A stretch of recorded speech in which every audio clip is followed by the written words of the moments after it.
tell, do you see the road? I'm out to my soul into the sides whenever the smoke clear out of my face and my picture perfect. Hello and welcome back, fellow anime lovers, to Cypherfics. I am delighted to have you join us once again in the world of fanfiction and fantasy. This is the third part of, What If Dannyphantom Meets Helltaker? Special note, this fanfic is written and a masterpiece of Phantom Fan 21 on FANFICTIONnet. Do check and support the author too. Now smash the like, share and subscribe button for more. Also press the bell icon so that you never miss such great parts. Thanks for the introduction.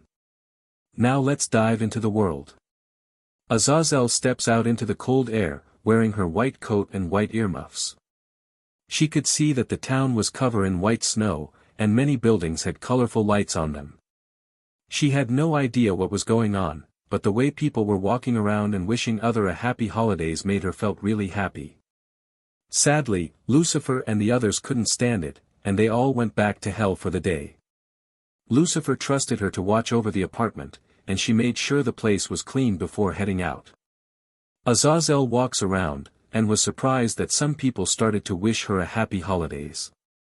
She continues to walk until she reaches Amity Park Mall. She heads inside, and was surprised to see many people walking in and out of stores. She seems really curious about this and was about to follow someone in when she spotted Tucker, one of Danny's friends. She walks up and taps his shoulder. "Azazel?" Tucker asked, facing her. "Hi, Tucker. Happy holidays." Azazel told him. "Thanks, same to you," Tucker said. Saying, happy holidays, to people does feel good, Azazel said, writing in her notepad. Tucker just looks at her before asking the question. "Azazel, is this your first holiday?" he asked. Yes." "Why?" she answers and asked. "Well, you are an angel. I thought you might have known about this." Tucker asked. "Well, as you know, we angels have our own beliefs. So, I don't really know much about these holidays," she said. "Well, you see," Tucker started to say. "He's real." "He's not." Both of them turn, and Tucker sighs. "What was that?" Azazel asked. "Come on, you better see this for yourself," Tucker said and started to lead her down the mall. She was surprised to see Danny's parents standing to each side of a big man wearing a red coat and hat and a huge white beard. Both Fentons were holding microphones in the hands as a group of children stood in a line. "What's going on?" Azazel asked. "The fight," Tucker said. "The what?" she asked, confused. "Mr. and Mrs. Fenton's argue over Santa Claus every year. Mr. Fenton believes in him and Mrs. Fenton doesn't," Tucker said. "Who?" Azazel asked. "Santa Claus is a man that's said to a jolly good fellow that brings nice kids presents on Christmas Day, while naughty kids get nothing or lumps of coal," Tucker said. "Why coal?" Azazel asked. "I really don't know," Tucker said before seeing the children's parents take them away from Santa Claus. "And their fighting seems to spread to others," Tucker added. "Huh?" Azazel asked, confused. Tucker just pointed, and Azazel saw Danny looking upset and annoyed. Even more confused, she walks up to them. "Hi, Daniel. Happy holidays," Azazel said, not noticing Tucker freaking out a bit. "Yeah, whatever," Danny said, not caring. Azazel blinks. He sounded like Malina when she didn't care about something. "Daniel?" she asked. You see, because of the arguing each year, Danny has grown to hate the holidays. "Never once had a good one," Tucker said. "What?" Azazel asked. "Come on, dude. This is Azazel's first holiday. Give her a break," Tucker said. "Look, I'm sorry, alright? I hate the holidays," Danny said. Azazel couldn't believe it. Danny hated the holidays because of his parents auguring every year. She only started to get the holidays and was feeling the love and joy in the air. Oh. Daniel, Lucifer, and the others went back to hell for the day, saying that there were too much joy and happiness for them. She told him. Wish I could go with them, Danny said, groaning. Azazel didn't like this side of Danny. She prefers the happy, ready-to-help side. So, they left you in charge of the apartment? Danny asked. Yes. And I'm used to being alone. Azazel told him. All right. I'll come over later. I need to steam off some frustration. Danny said, and walks away. Azazel looks sad and looks at the Fentons, who were carried away by the security guards. She then started to think, hoping to come up with a plan to get the Fentons to enjoy their holidays. Danny sat down on the couch with his sister next to him. Both siblings were annoyed by their fighting, and it was hard for them to get away. It was then stopped by a knock on the door. Confused, Danny got up and answers the door. Hi, Daniel, said a cheerful Azazel. Azazel? Danny asked, surprised. Can I come in? She asked. Danny nods and moves aside. Azazel nodded in thanks, and kicked her boots to get the snow off before walking inside. Who is it, Danny? Maddie calls out. It's me, Mrs. Fenton, Azazel calls out. She and Danny enter the living room and saw that the Fentons did have lights up and had a tree that was covered in things she never saw before. Azazel, welcome back, Maddie said. Do you believe in Santa Claus? Jack asked. Jack, she's an angel. They don't believe in Santa Claus. Maddie said, and the two started arguing again. Mr. and Mrs. Fenton. Please stop. Azazel said, making them turn to her. Before I came here, I spoke to my father about the holidays. And about your argument. He is very displeased with your behavior. He doesn't mind the holidays that much, but he takes no pride in people being mean and ruining other people's joy. She said. Jack and Maddie look at her, confused. Like you said, Mom. She's an angel. She closer to God than anyone. Jazz said. Yes, so, please, stop fighting over someone that may or may not be real, Azazel said. Don't bother, Azazel. My family is pretty stubborn. They'll be going right back at it in a few minutes. Danny told her. Not unless they want to do to hell, Azazel said. What do you mean? My parents are on the redeem list. Danny asked. Pandemonica told me that they are near the bottom of that list. The higher you are, the closer you are to heaven. The lower you are, the closer you are to hell. Your parents made the redeem list, but they are very close to going to hell. Azazel said. Danny blinks.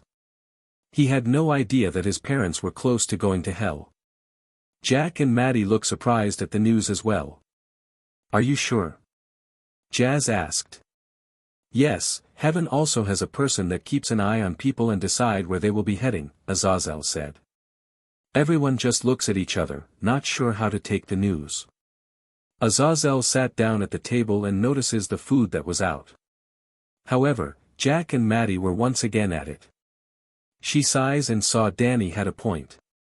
She grew tired of waiting and started to make everyone plates. Jazz walks in first and was surprised to see Azazel set up the plates. Azazel? What are doing? Jazz asked. Getting your plates ready. I already warned your parents about their actions. Did they forget that fast?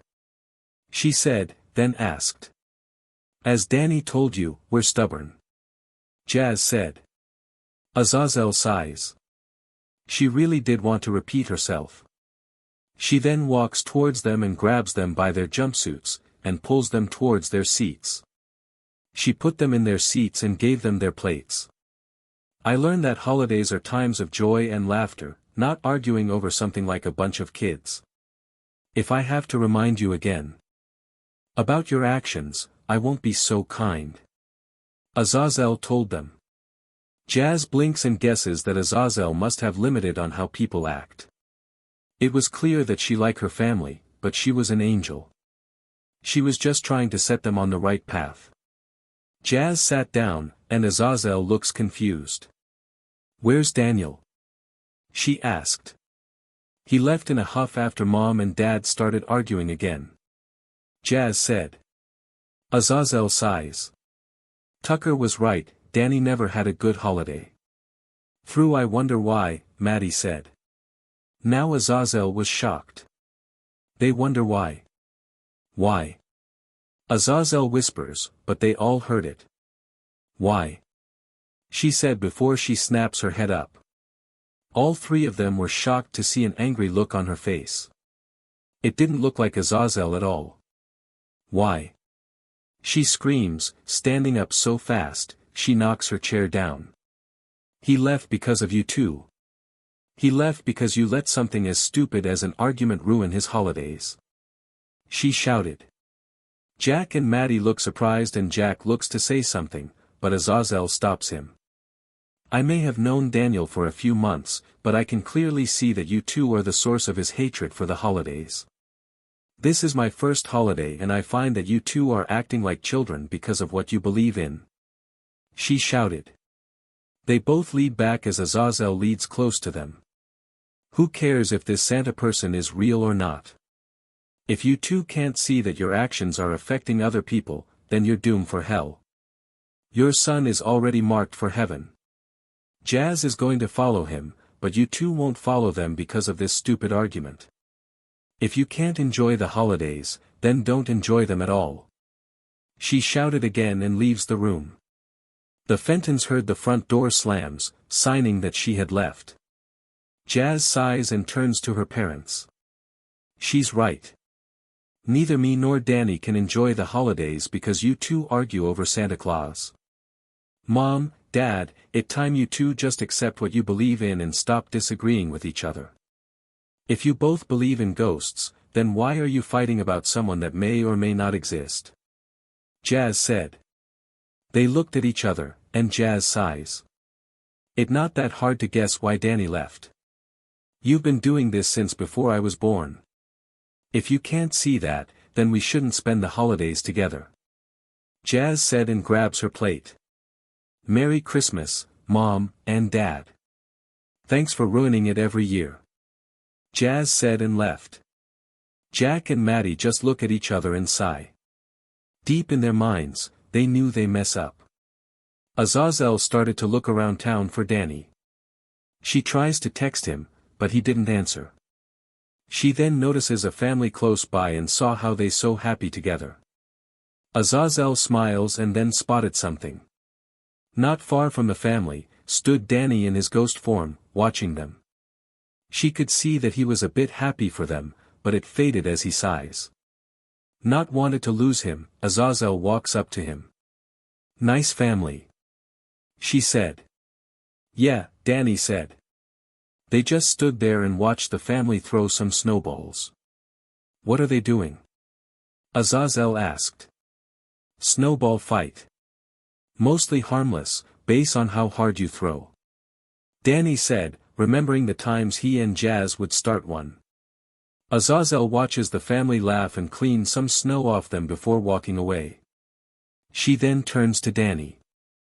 Daniel, you were right about your family. They didn't even know that their arguing was the reason you left. She said. Danny sighs. His parents were always focused on one thing and never bother to think of the others. He loves his parents, but sometimes he can't stand them.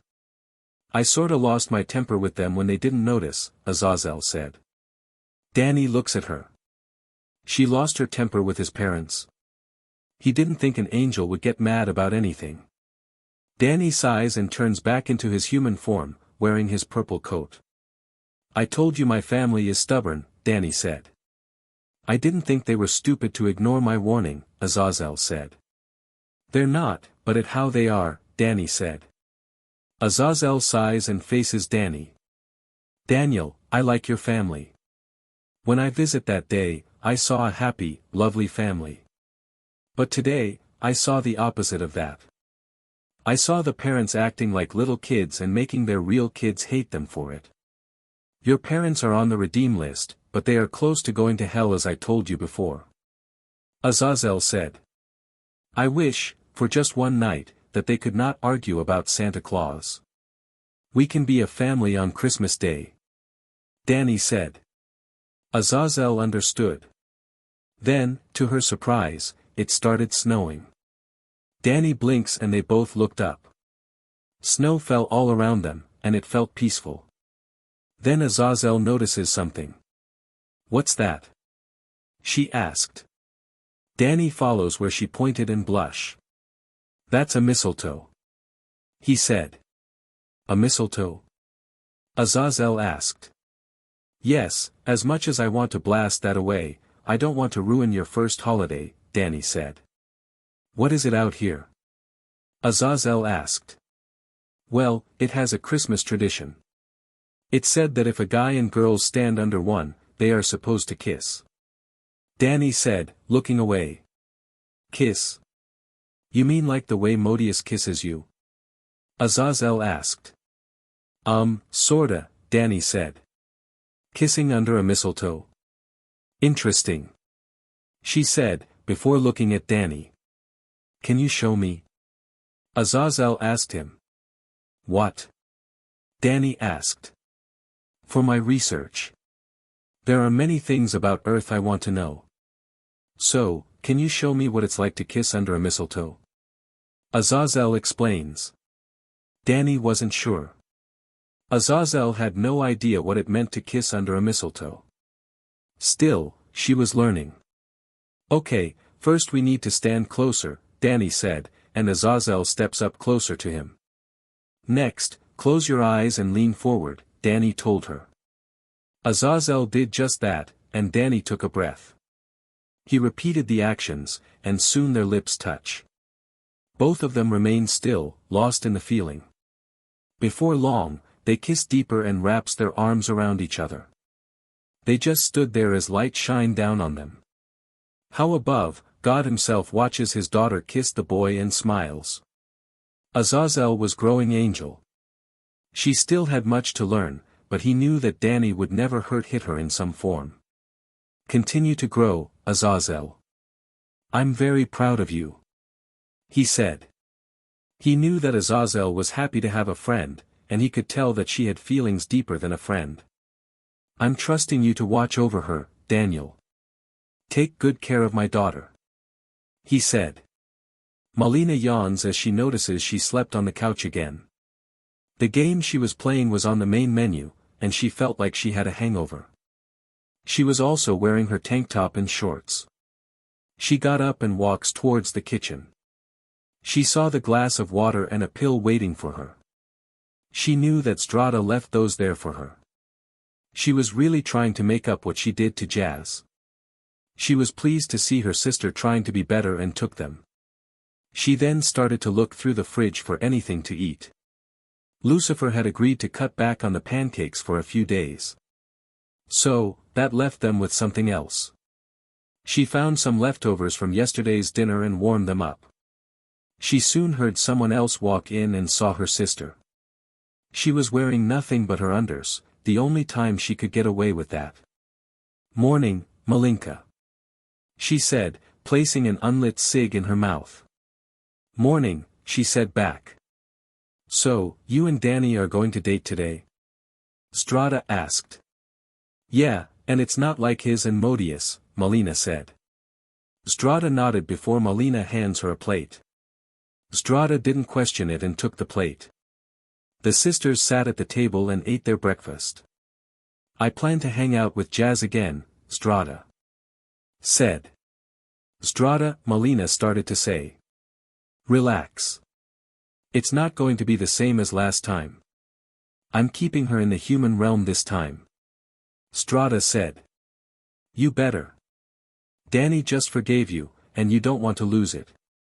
Malina reminds her. I know. She said. Malina sighs, and the two sisters just ate their breakfast. Danny walks downstairs and saw his sister making breakfast. Jazz, this isn't about me being stuck in the abyss?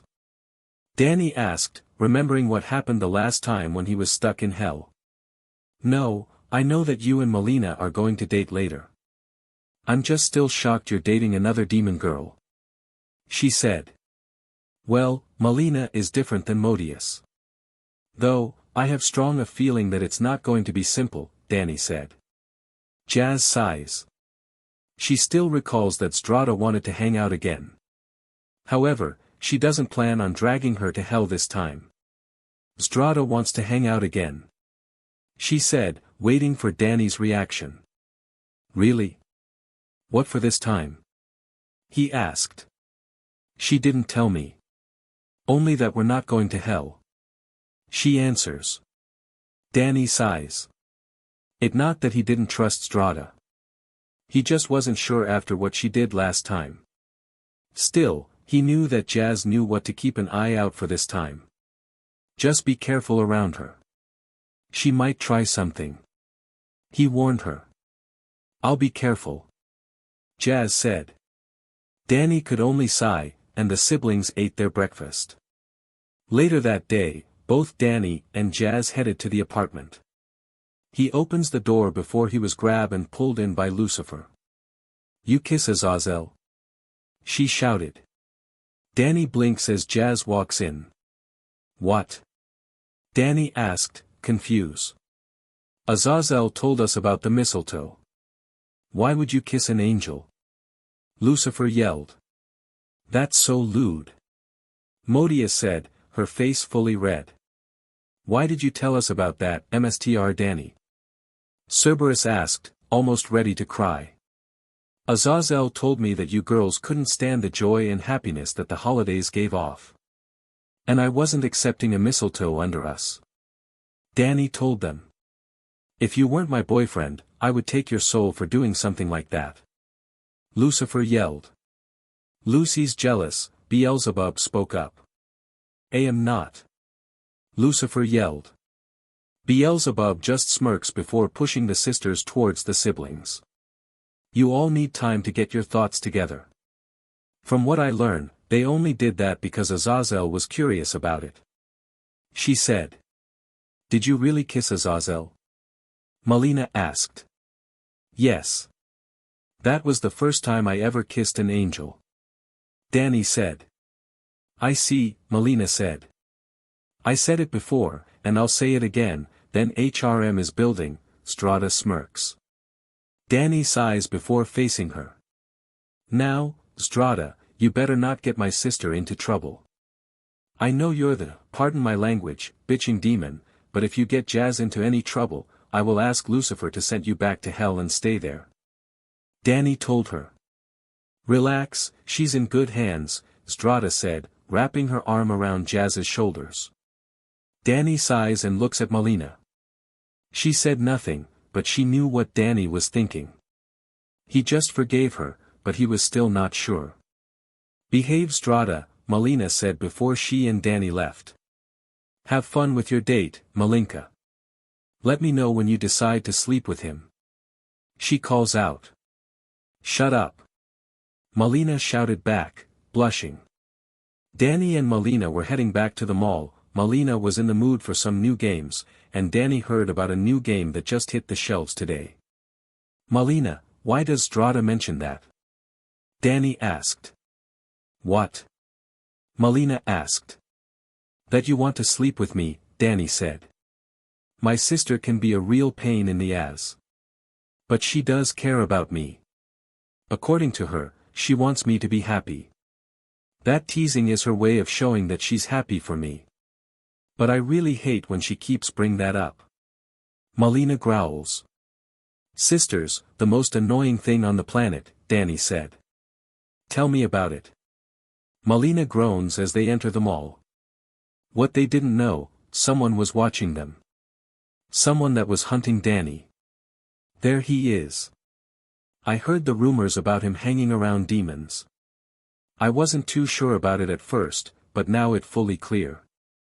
Skulker said. He still remembers what happened the first he met the demon girl. He shot a missile that misses his target and hit her. He was surprised to see that she was still alive and attack him like a wild animal. She destroys his suit and laughs at his true form. No one took him seriously like that. That's why he makes this suit and proves himself to be a great ghost hunter. When he first saw Danny and learned what he is, he thought it was another prey for him to hunt, but as time went by, Skulker started to learn more about the boy and how his skills as a hunter grew. He doesn't admit it out loud, but once he finally has Danny, no other hunt will be as good as hunting a halfa. Jazz and Zdrada left the apartment a few minutes after Danny and Malina did. Zdrada lit a cig and places it in her mouth. She looks at Jazz and smiles. "So, what to have some fun?" she asked. "What fun?" Jazz asked. "I don't know, maybe find a room and make out." Zdrada asked, smirking. "Zdrada, just because I like your kiss doesn't mean I'm a lesbian. You said yourself that you weren't one." Jazz groans. "No, but that doesn't stop me," she said. Jazz sighs. She was still lost in why Zdrada wanted to hang out with her. She also had no idea why she wanted to hang out with Zdrada. Malina did tell her that Zdrada was trying to turn her into her. Jazz was giving her a second chance because of how she kept her safe from the other demons. "Zdrada, why do you tease your sister with my brother? I know you're a demon, but I really don't like how you said that." Jazz asked. "Yes, I am a demon. Me and Malina don't always get along. But, I do care for her. We used to be close when we were younger. The troublemaking demon sisters is what others used to call us. But we grew older and started to drift apart. But I'm still proud of her. Malinka has come a long way, and now she's got herself a boyfriend." Zdrada said, smiling. Jazz blinks and smiles. Zdrada and Malina were like her and Danny. They too were close when they were younger and drift apart as they grew older. They were reconnecting, and it appears that Zdrada wants to do the same. "Zdrada, maybe you should stop teasing them. I'm happy for Danny as well, though, I do worry about him dating demons." Jazz said. "Don't worry, we don't have any plans to corrupt him," Zdrada said. What they didn't know is that a demon was following them. A demon that wanted to get back at Zdrada and make a meal out of Jazz. "Zdrada, you traitor," she said. Danny and Malina reach the gaming area and start to look for more games. Danny did find the game he was looking for. "So, it is here," he said. Malina walks up and looks at the game. "Doom Eternal?" she asked. "Yeah, I play a few of them. Though, I heard that Doom 3 wasn't that good. Anyways, you play as this guy that the game named Doom Guy, and he's a space marine that fights off hordes of demons. They nothing like you and the girls. He was stuck in hell for so long that he no longer the person he used to be and only seemed to care about killing demons until his death. You mostly use guns, but you can rip and tear demons apart with your bare hands when you find the power-up." Danny said. "Rip and tear, I like the sound of that." Malina said, smirking. "Yeah, I even listened to the soundtrack of this game, it really was good. Some of my favorites are the Doom Hunter, Super Gore Nest, and The Only Thing They Fear Is You. And there's a lot of songs on here." Danny said. Now Malina was really curious. If this game was as good as some people say, then she might as well try it out. "Then what are we waiting for? Let's get the game and try it out," Malina said. Danny nods, and then his ghost sense appears. "Great, I can't even have a date without ghosts trying to ruin my day," Danny said. Malina grabs the game and started to head towards the checkout counter. "If what you said is true, I better buy this game before we lose it," Malina said. Danny nods and made sure the area was clear. Seeing no one around, he turns into his ghost form and flew out of the building. Malina pays for the game and got the cashier to back off. She hates creeps, and he was started to creep her out. She turns to go find Danny and ends up running into Dash. "Hey there. He started to say. Creep. She said and walks past him. Dash didn't like that and grabs her arm. I just about had it. Why would you hang out with Fenton? He a freak, a loser. Dash said, tired of the girls ignoring him. Is that what Danny is? A freak? A loser? What makes him that? Malina asked. Does he need a reason? Dash said. Malina facepalms herself and groans. Danny was right, he was an idiot. He was overlooking the fact that she and the others were demons, and he only thinks that most girls were into sports. Sports wasn't her thing. Yes. I don't see anything that makes Danny those things. Besides, we're on a date. Malina said before hearing a roar of laughter. She notices Dash was laughing his ass off as if she told him a funny joke. You and Fenton, dating. Good one. He said. Malina grew very upset. She had half in mind to cut his throat open, but remember the deal she made with Danny. However, she did reach over, and grabs him by the jacket, and pulls him to her face, growling dangerously. Listen here, you sack of SHT. I don't care about sports. I don't care what Danny is. He the first guy to ever make me smile and laugh. That's why I like him. He even plays games with me. I'm dating him because he makes me happy. You only care about our looks, forgetting each time that we are demons. No matter what you do, we will not leave Danny because of a stupid idiot that can't get through his thick head that the world isn't what he thinks it is. Malina shouted. Dash looked scared, but Malina wasn't done. It's already bad enough that Sam spy on his and Modius date, but now you want to take me away from the one guy I actually like.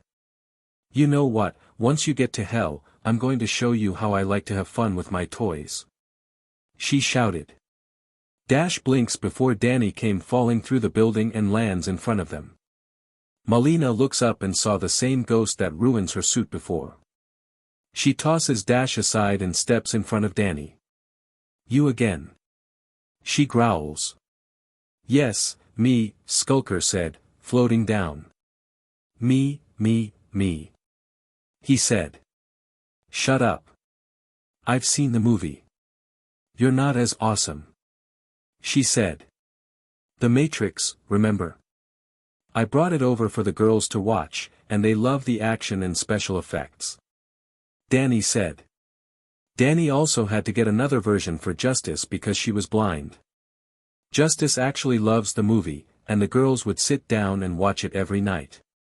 Yes, even we ghosts like to sit back and watch whatever movie you humans come up with, Skulker said. Look at that. I guess ghosts do have other hobbies. Danny smirks. Shut up. Skulker yell, making Malina chuckle. Well, no matter. I actually prepared myself for this encounter. He said and raises his arm. He fires, and Danny quickly pushes Malina out of the way, causing him to take the shot. Danny was knocked into a self, and Malina growls. You son of a b. She shouted and charges at him. Jazz had taken Zdrada to a small cafe that she sometimes goes to, and Zdrada was actually surprised. Wow, this is a nice place. She said. Yeah, and you're free to smoke here too. Just keep it away from me. Jazz said. So, you're not just a nerd. She said. Zdrada, Jazz groans. She just smiles, and Jazz leads her to a table. They both sat down, and Jazz was handed some tea. What's that? Zdrada asked. Jasmine tea. I used to think that the drink was named after me.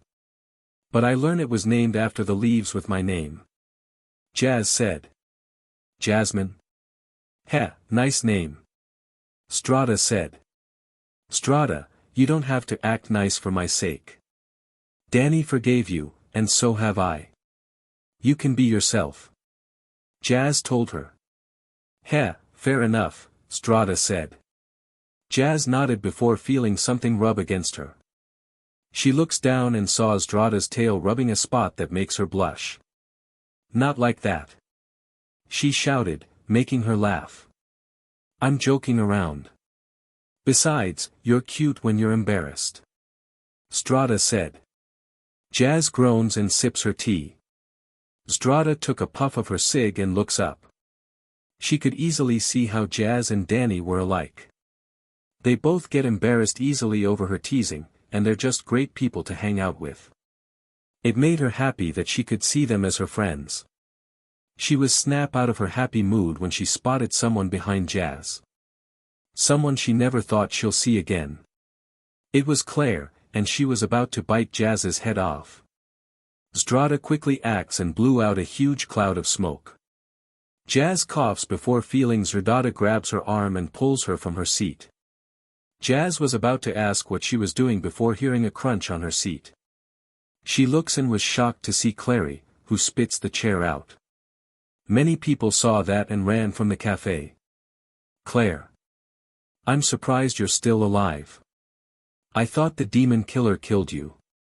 Strada said, pushing Jazz behind her. It almost did, but I survive. Took me a while to get to Earth, but I'm here now, and I have a meal to eat. She said. Jazz is off the menu. But I heard jasmine tea is the way to go. Strada said. I've never seen you protect a human this much. You barely protect anyone unless it's your own sister. Claire said. Well, let's just say I just earned some forgiveness and have every plan to keep it. She said. Forgiveness?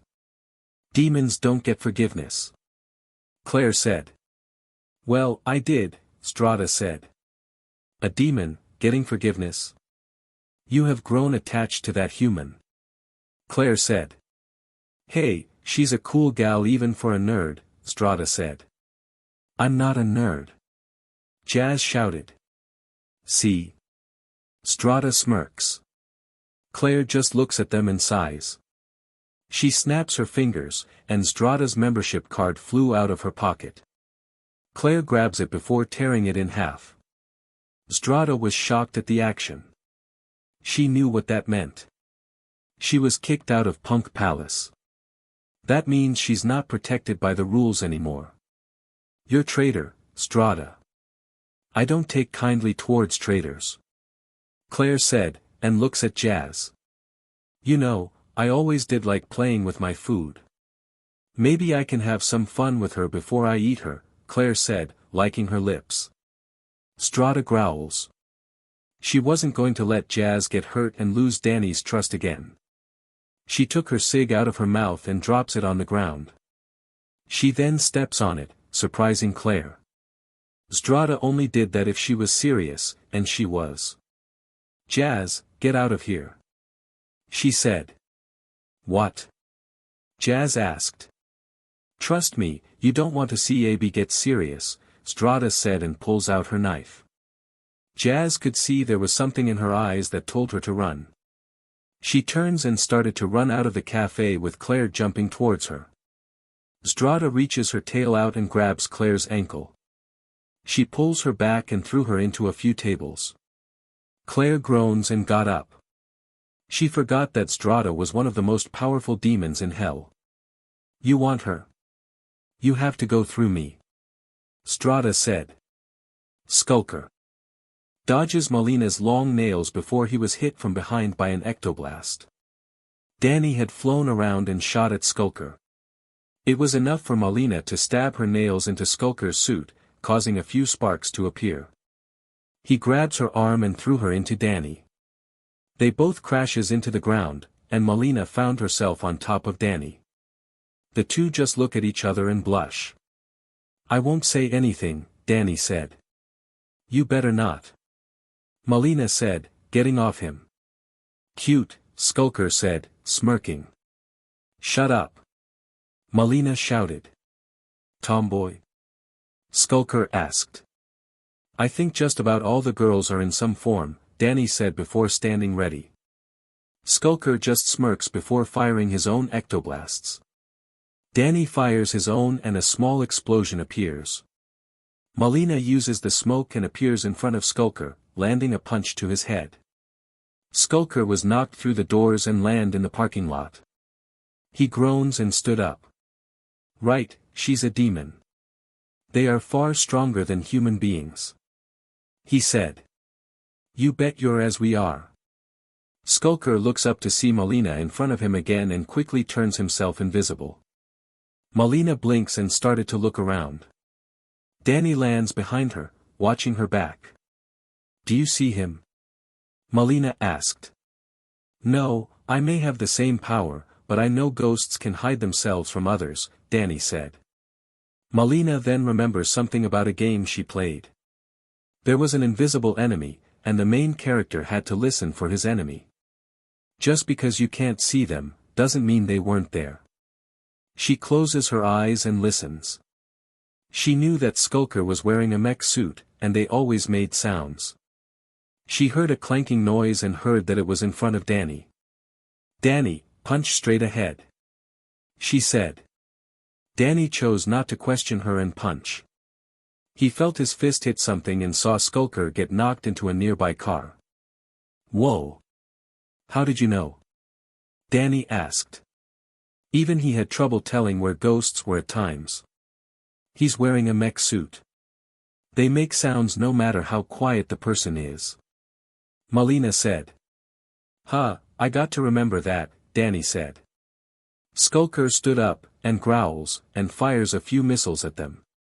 Danny quickly up a shield to block them.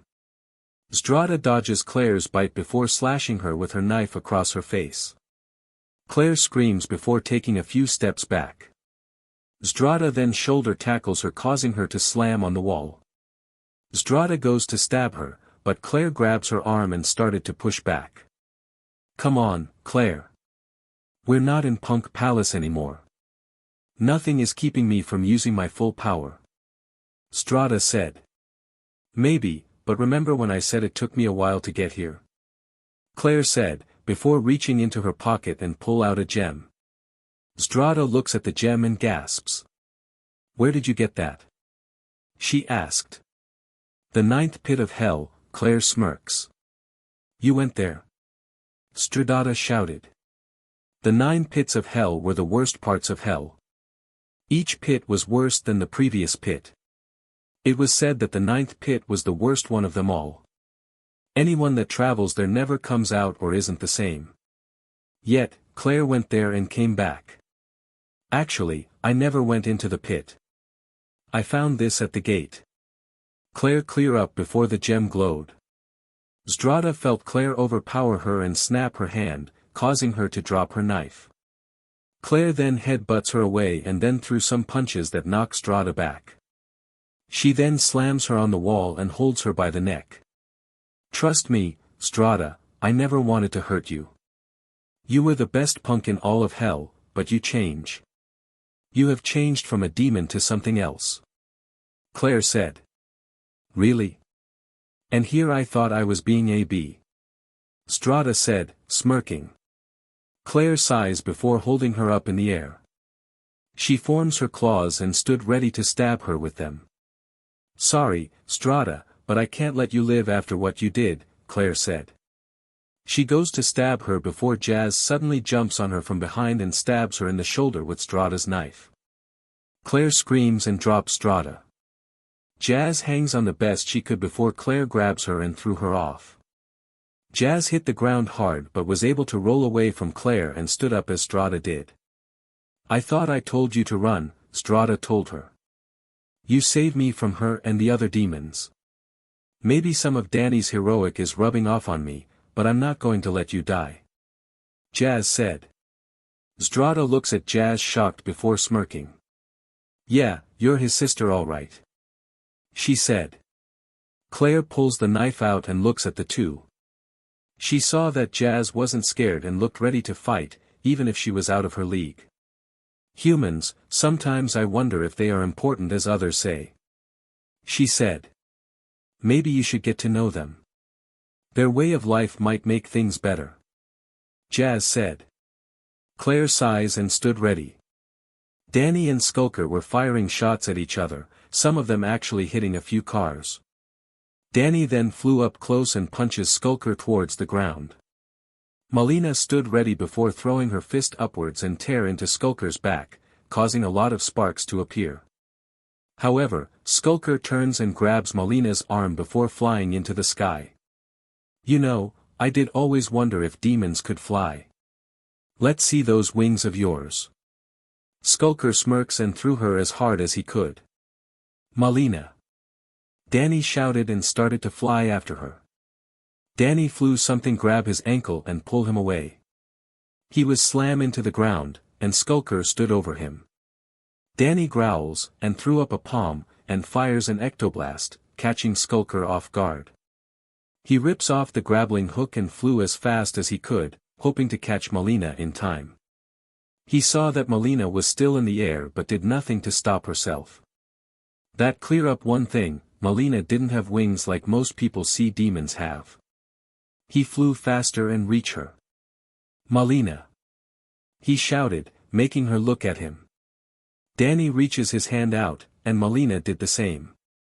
They grab each other hands before a bright light covers the sky. At the same time, another bright light fills a small cafe.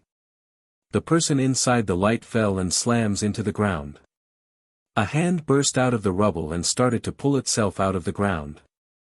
Soon, a new person appears, having white hair and green eyes. But it wasn't Danny or Malina. This person looks more like a demon with its horns and tail. The horns were very long and pointing into the sky. It was wearing a suit but much different than before.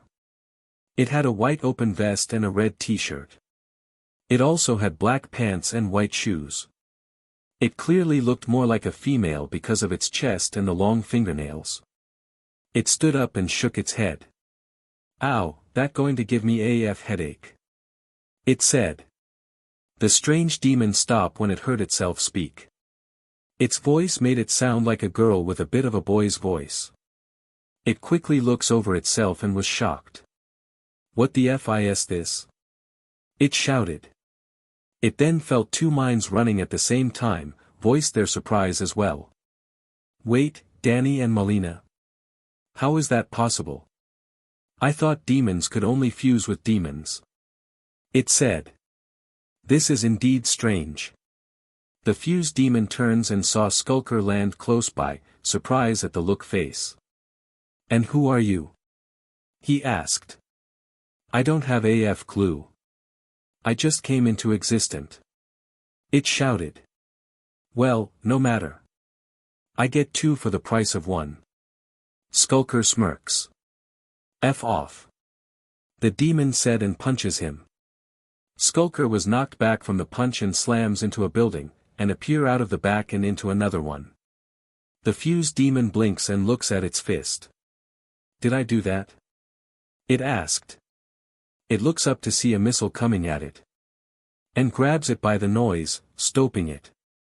Weird, I mean F, this should have exploded when I grab it. It said. It spotted another missile and threw the one it had at it.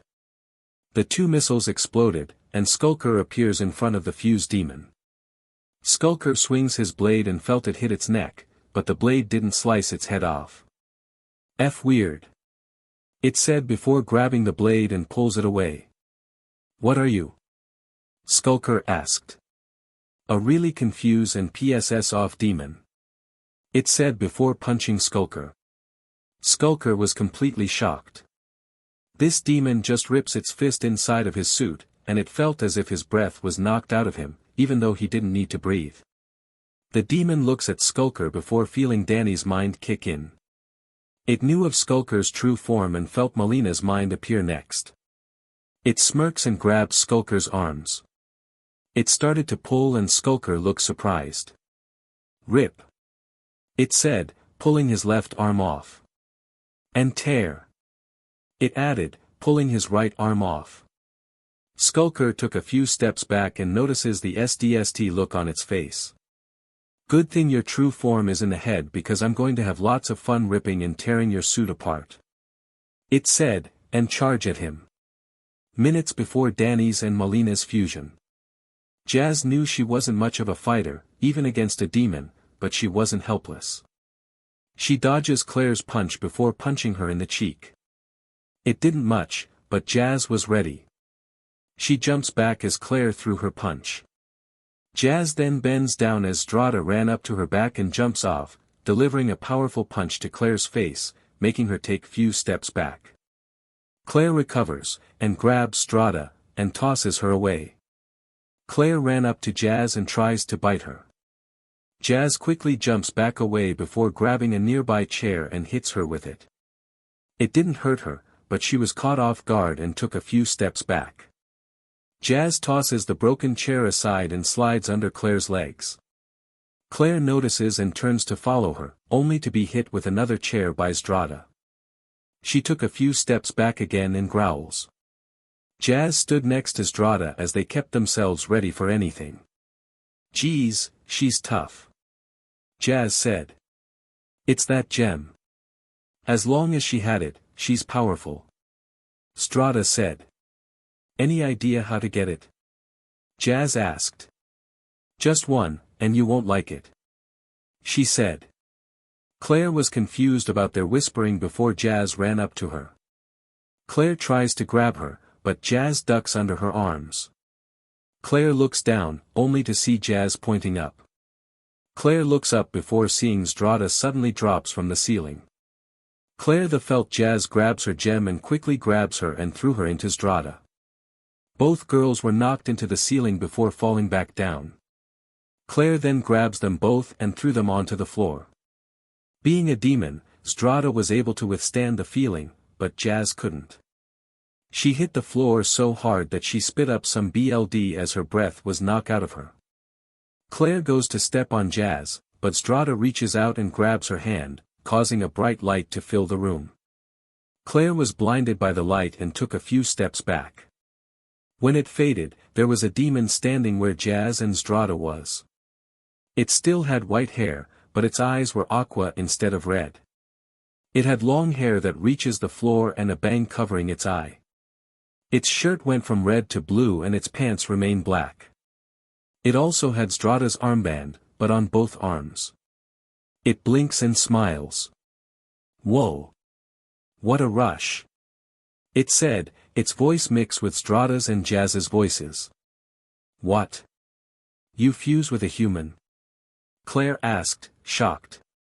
"I did," the demon said before looking at herself. "Holy CRP. I look CC," she said, seeing her chest and waist. Her body put Paulina's to shame. Her melons were twice as big than Claire's and had an hour-shaped figure. "Wow, to think a punk and nerd would make a CC demon," it said. "But, how? I thought Strada could only fuse with Malina," Claire asked. "Got me, sweetheart. But I can't let you hurt Jazz. Even for a cute demon, like yourself," she said before rushing up and punches her. Claire was shocked to feel the punch and felt her breath leave her. The fused demon smiles before grabbing her and started to slap her in the face, repeatedly. Once she was done, she kicks Claire away and smirks again. "I hope I slapped the sense into you," she laughs. Claire pulls herself from the wall and notices how different this fuse was to the one she knew before. The demon killer was a demon that kills its own kind, because of Malina's sourness and Strada's bitching. But this one didn't have a killer instinct to it. It was more like it was playing. They were both here. Something burst out of the wall next to Claire and saw Skulker slam into Claire, with only his body and head. The CC demon turns and saw the fusion demon step into the cafe. The two fusions notice each other and the CC demon walks up to her. Well, someone is looking very secretary," the CC demon said. "1, shut up. And 2, who are you?" the fusion demon said. "Don't know, but I do know that Strada and Jazz make one CC demon," she said. "Strada and Jazz? Danny's and Malina's sisters?" the fusion demon asked. "Yep. And don't worry. Strada was keeping her safe. Claire just decided to pay a visit and eat her head off." The CC demon smirks. The fused demon signs and faces Skulker and Claire. Skulker notices the fused demon giving off a glare and decides the hunt was not worth it. He detaches his head and it flew away. The fused demon sighs and saw Claire push the body off her. She stood up and shook her head.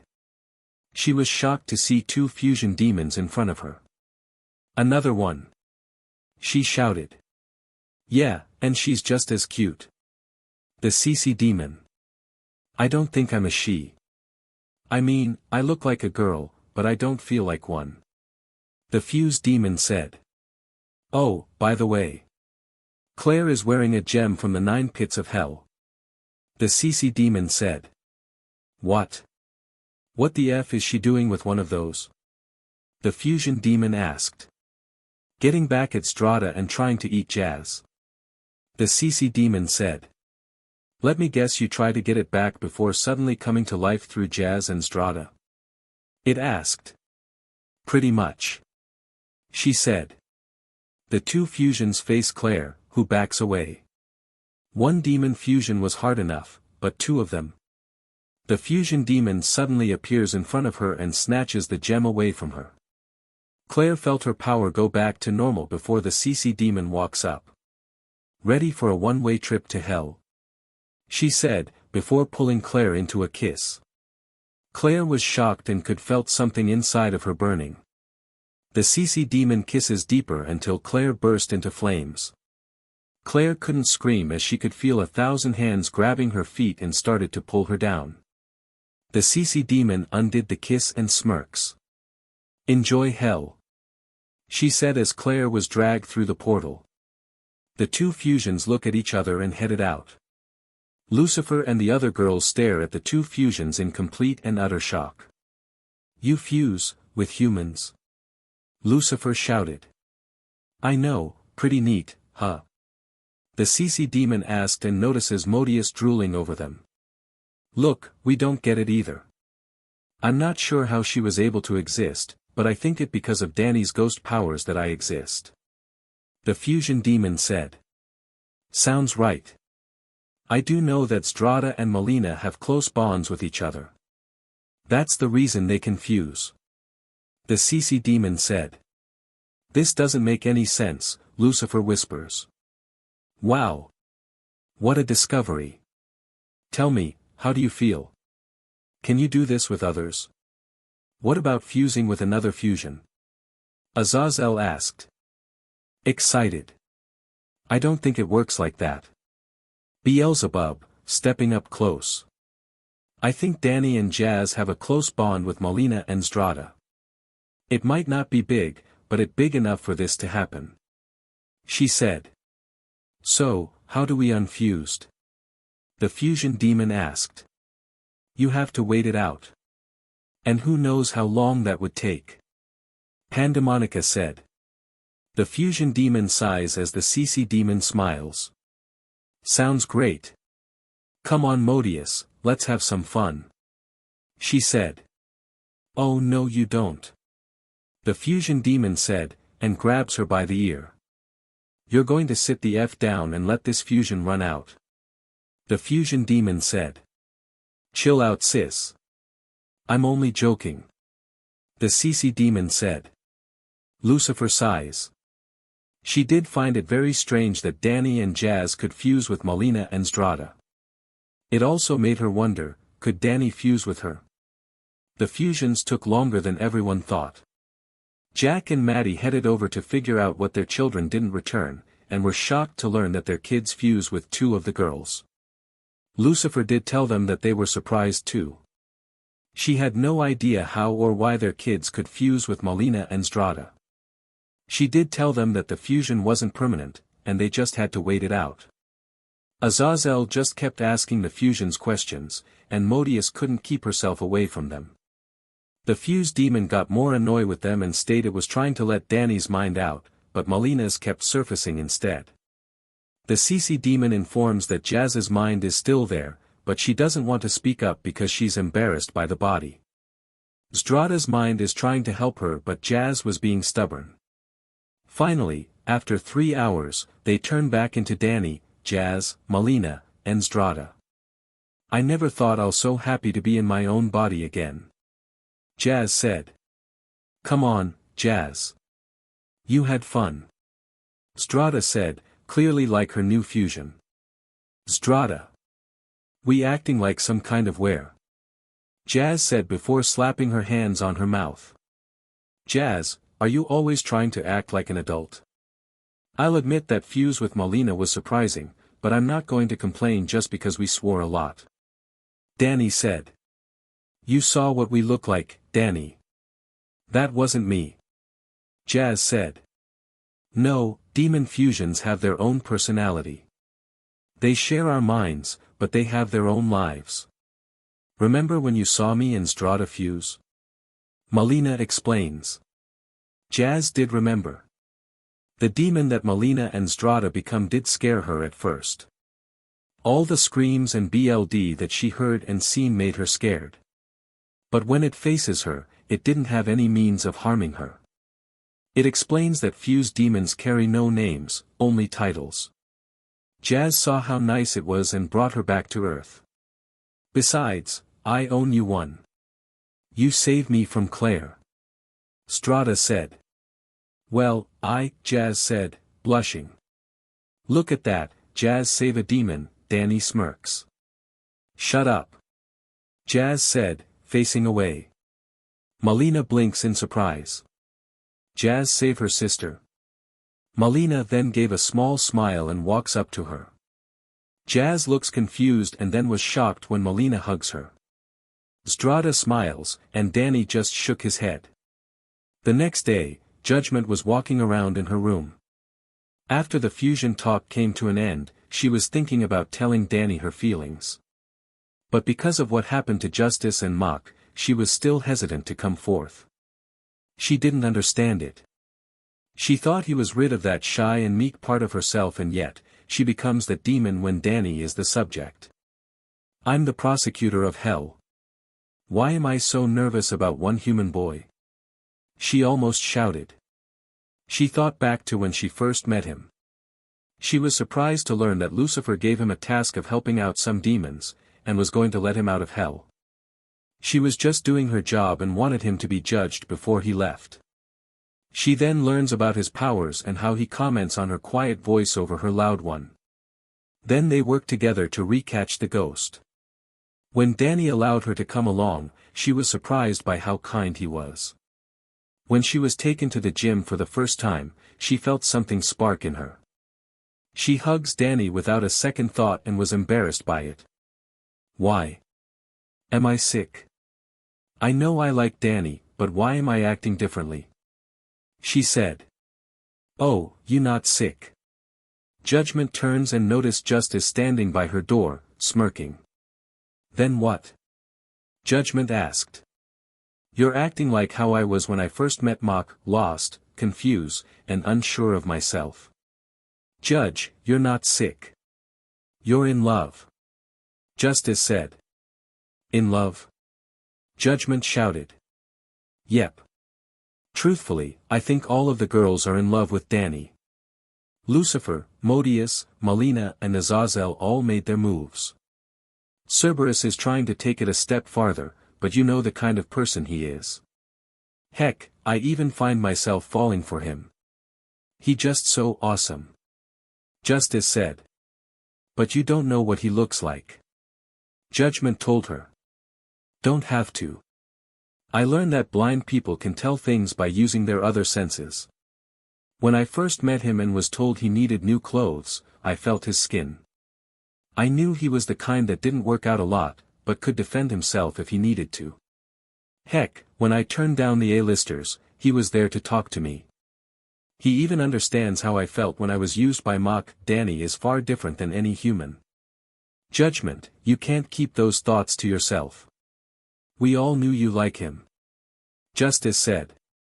But, what if he, Judgement started to say. Like you back?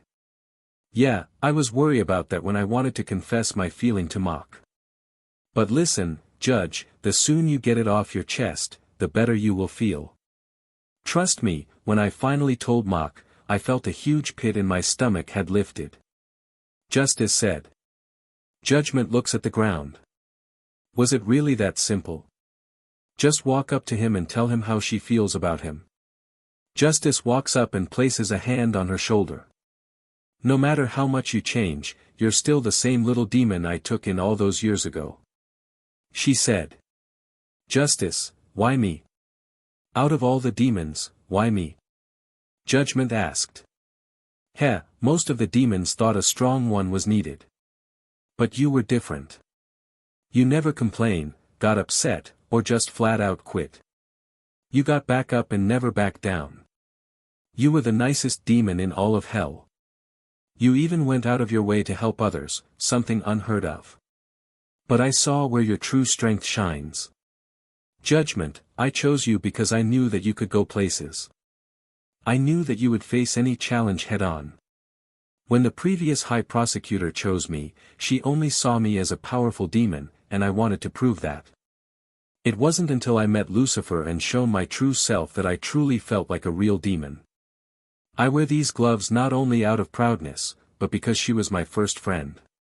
Justice told her. Judgment looked surprised. Justice chose her because she saw something no one else did. Her kindness was the reason. She looks away and Justice walks up next to her. Judgment, remember what I said when we first started training? Nothing will happen unless you take action. She told her. Judgment nodded. She took those words to heart. Even after pulling Danny from his change of going home, she wanted to make sure he was judged. After all souls that come to hell must be judged first. He coming over later to help Malina get used to that new game they got. She just started playing and already loving it. Justice said, before rubbing her head. Justice then left her room and Judgment sighs. Nothing happens until you take action. She thought.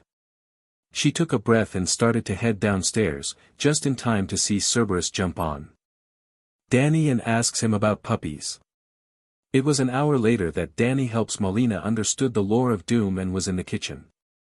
Lucifer was actually watching Malina play and Judgment finally decides to talk to him. Hi, Danny. She shuddered. Huh? Oh, hey Judgment. He said, taking a drink. Judgment took a breath and stood next to him, trying not to blush. Is something wrong? He asked. Huh? Judgment asks, confused. During the whole time I was helping Malina, I felt you staring at me. Did I do something? He asked. What?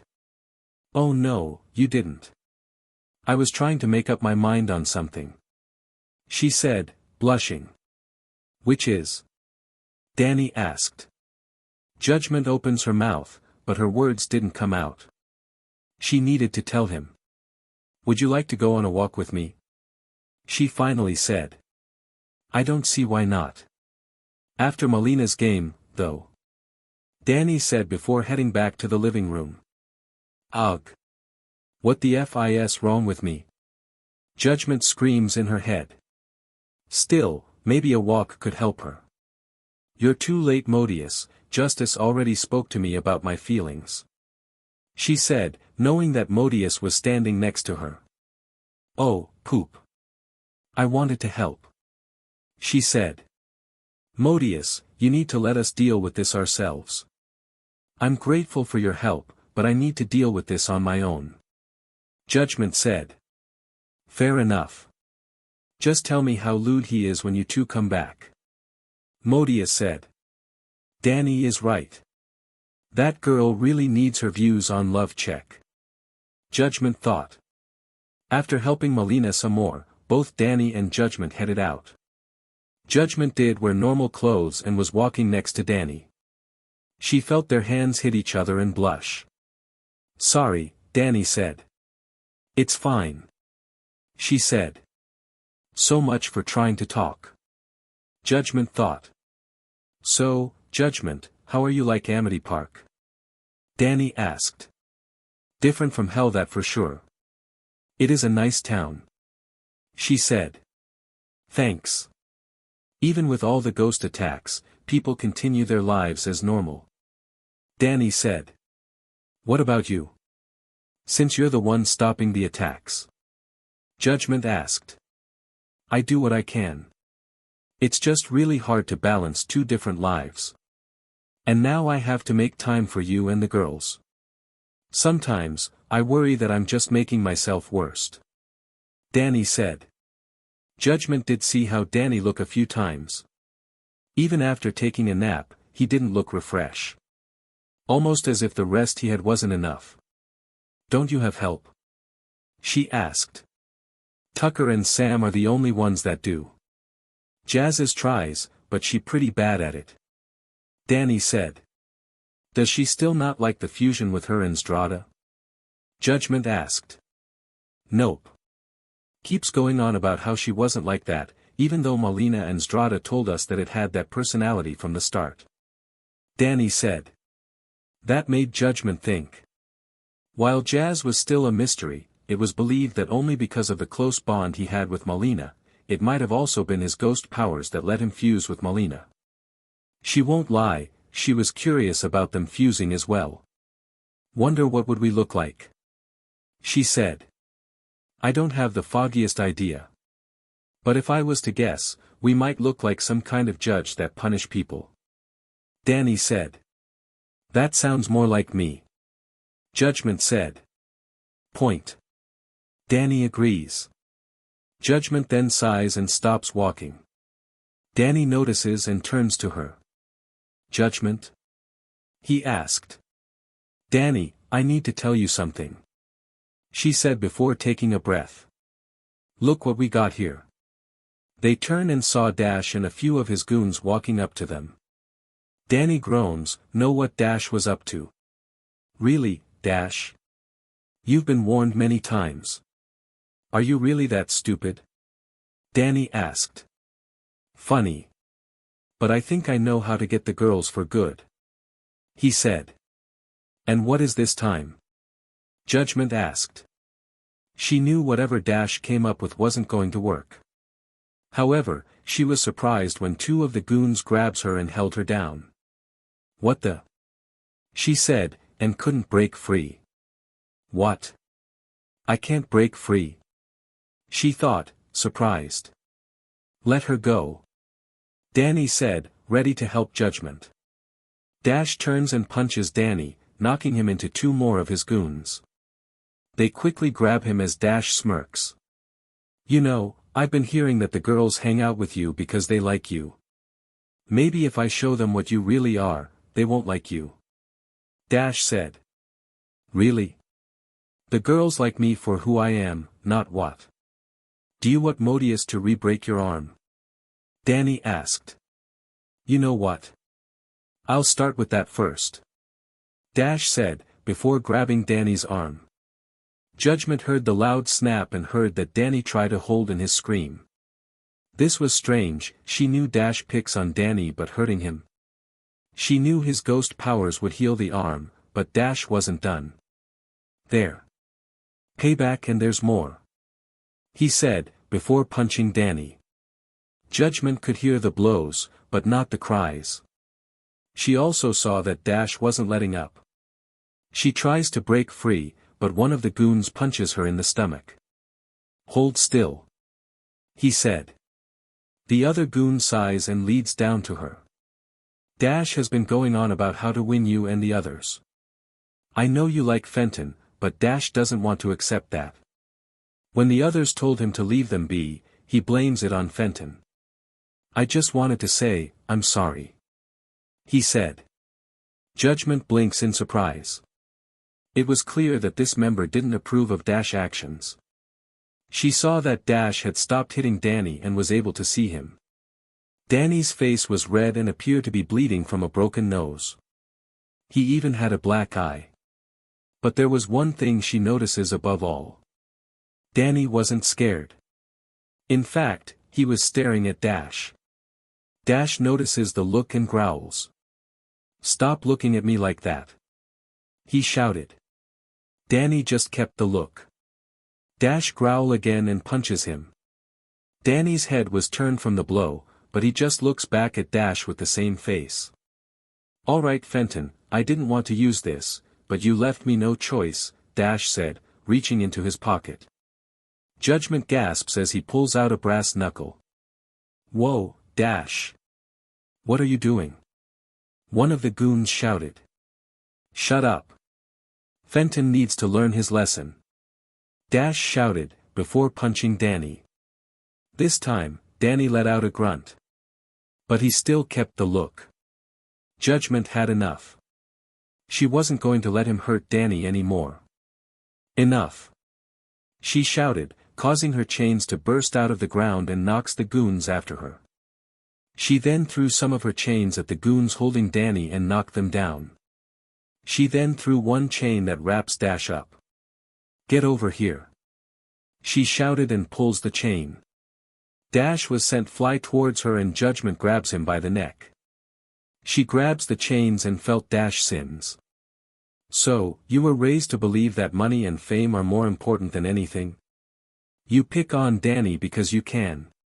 You have no reason to treat him like you do.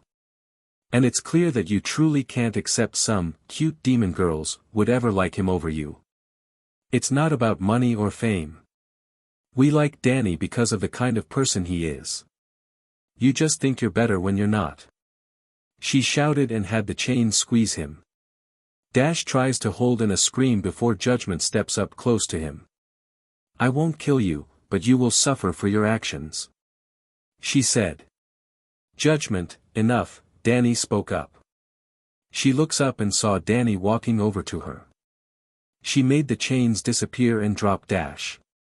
She walks over to Danny and could see his powers was healing him already. Are you okay? She asked. I'm fine. My arm might take a while. Never thought Dash would go this far. Danny said.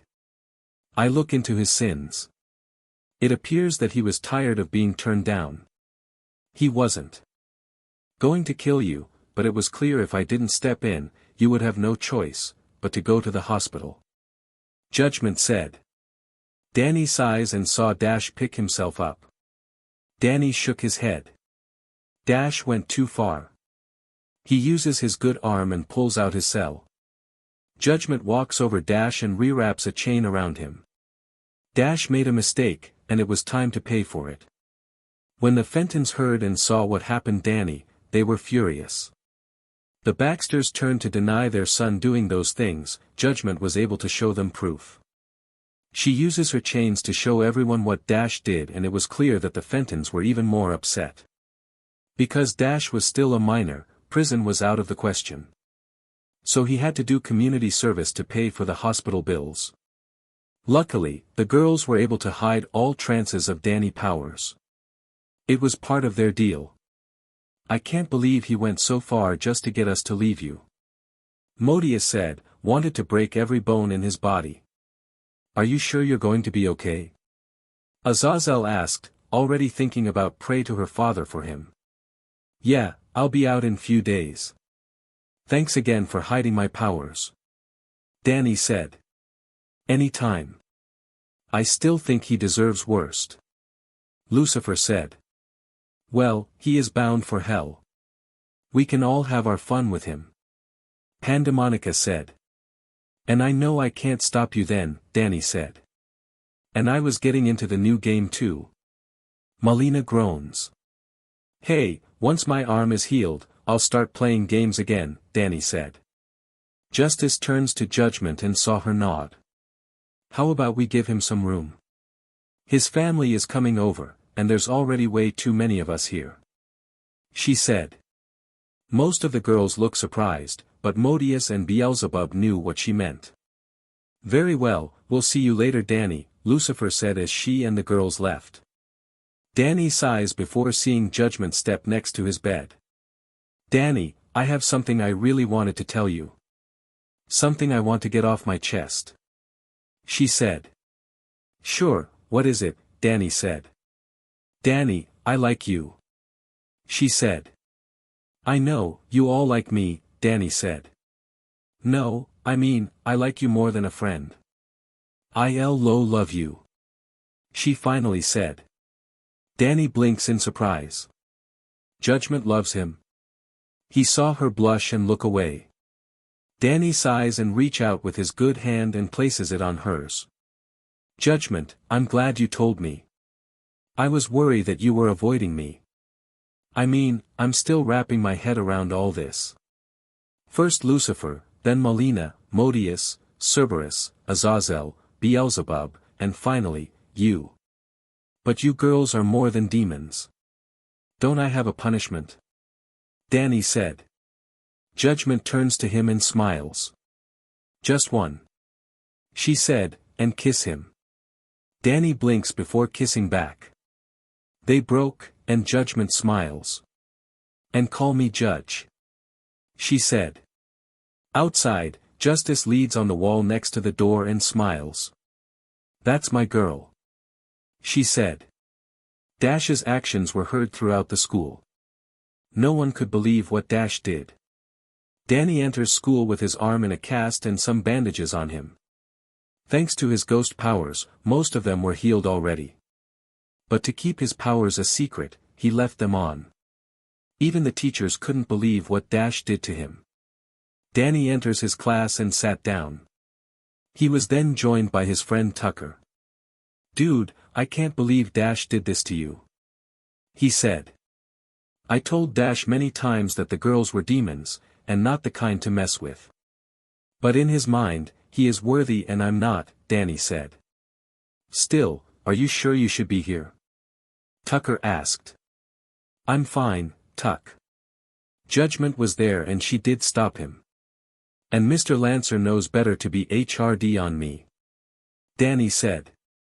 Right you are, Mr. Fenton. Danny looks up and saw his teacher, looking very sad. I can't believe Mr. Baxter would go so far.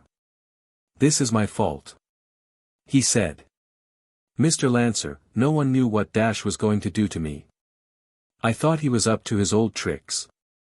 I didn't know he would do this. Danny said. Still, you could have stayed home. Mr. Lancer said. I'm fine. The doctors say I just need to take it easy, and I'll be better in no time. Danny said. He nodded and went to the front of the class.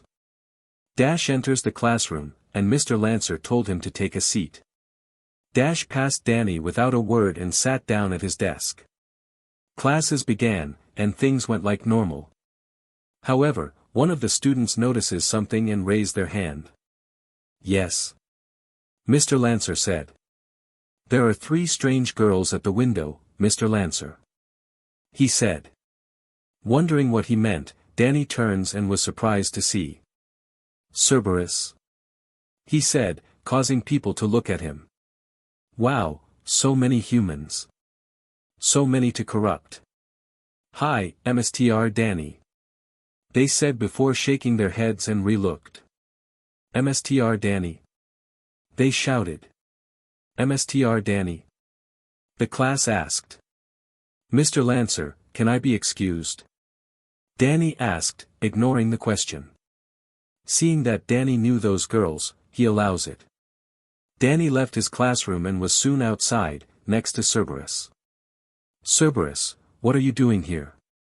He asked them. Mstr Danny. Hi. We didn't know this was your school. They said. Danny said nothing and crosses his arms. We weren't planning on corrupting anyone. They said again. Danny didn't move. Cerberus looks at each other before getting on their knees. Danny sighs and pulls out a roll-up newspaper. You 3 know I hate treated you like real dogs. But you keep acting like them. Danny said, before hitting each one on the head. Bad. Dog. GIE. He said. Cerberus only made a whining sound, and Danny sighs. He put the newspaper away and had them stand up. He then hugs the middle girl, causing all 3 to sigh happily. The class was confused, but Tucker remembers who Cerberus was. They are demons that Danny brought back. They want to corrupt the mortal realm, but Danny got them on a leash, sorta. Tucker said. Great, more girls that hang out with Fenton. Dash whispers. Dash looks back at the window and jumps when he saw Cerberus there, glowing. Down! Danny said, causing them to back away. Yeah, they are also part dog, Tucker said, smirking. Danny was able to get Cerberus in and kept them out of trouble, the best he could anyway. There were a few classes where they couldn't sit still. Sometimes Danny would pull out the newspaper, and they would sit still. Sometimes one of them would sneak away and try to corrupt a few students, only for Danny to grab her by the belt and pull her away. Danny got all 3 girls to stand in front of him, each of them rubbing their arms. Cerberus, I let you stay here since I can't leave school until it's over. However, I'm getting tired of you 3 going against my wishes. I have half in mind to call Lucifer and have her take you 3 back. Danny told them. We're sorry. They said. Cerberus, sorry, is not going to cut it this time. I already hit you with the newspaper, and now I have to make a bigger punishment. Danny said. He did like Cerberus, but they were getting into too much mischief. He knew it was part of them because they were demons. While most of the girls kept their mischief small, Cerberus was almost out of control. Judgement had to wrap them in them chains more than once a day. Cerberus started to whine, but Danny stops them. Listen, promise that you'll listen to me while in school and I'll see about treating you with your favorite thing. He said. Our favorite thing? They shouted, surprised. Danny knew that they loved to sleep next to him. It was hard for all 3 to lay on top of him, but they still enjoy it. It was one of their favorite things, the one they liked to do a lot. And no puppies. He added. Cerberus looked a little upset, but they still jump on Danny. Cerberus. Down girl. Danny said as the 3 girls hug him. Not far, Dash notices and growls. He should be the one getting tackled and hugged by those girls. Fenton was a nobody and nobodies don't get cute girls. Mr. Baxter. Dash turns and saw Mr. Lancer and sighs. He was still in trouble, no thanks to Fenton and that other girl. Vlad walks into a room and saw Sam, still under the ghost's control, was training with the armor. He understood that the ghost was having trouble controlling Sam as she tried to fight back during the fight with the girls. The armor did hold up, though. He also learned that there was another demon staying with the others and appears to be attached to Daniel. He also heard what happened to Daniel and did help pay off some of the hospital bills. Still, he needs to learn as much as possible. MSTR. Sam said. Is she fighting back? Vlad asked. Not as much. It appears that the pill work. She can't fight back. The ghost said. Good, remember, Daniel, cannot learn about her being overshadowed. I made the armor to resist his powers. But don't get carried away. Vlad said. Of course, MSTR, Sam said, and bows. It turns and walks away. Vlad was surprised to find that this ghost was willing to work with him. There was something about it, but it had shown no signs of distrust. He then heard his phone ring and went to answer it. Meanwhile, Sam enters her room and looks into the mirror. She smirks as the reflection glare back. You won't hold my body forever. She said. Come now, you've brought this upon yourself. If you hadn't let your jealousy get the better of you. If you would have accepted that your crush moved on, you won't be in this position. She said. I don't have a ugh. Sam tries to say before feeling something hurt her. Sam also grabs her heart was and took some breaths to calm down. After calming down, she turns back to the mirror. You fool. Did you even listen to what the demons told you? Just because you refuse to start one, and can't stand others being around him, doesn't mean you can play it off as a joke. Every time you refuse to even like him, the pain will be worst. Either let go of him or let go of your life.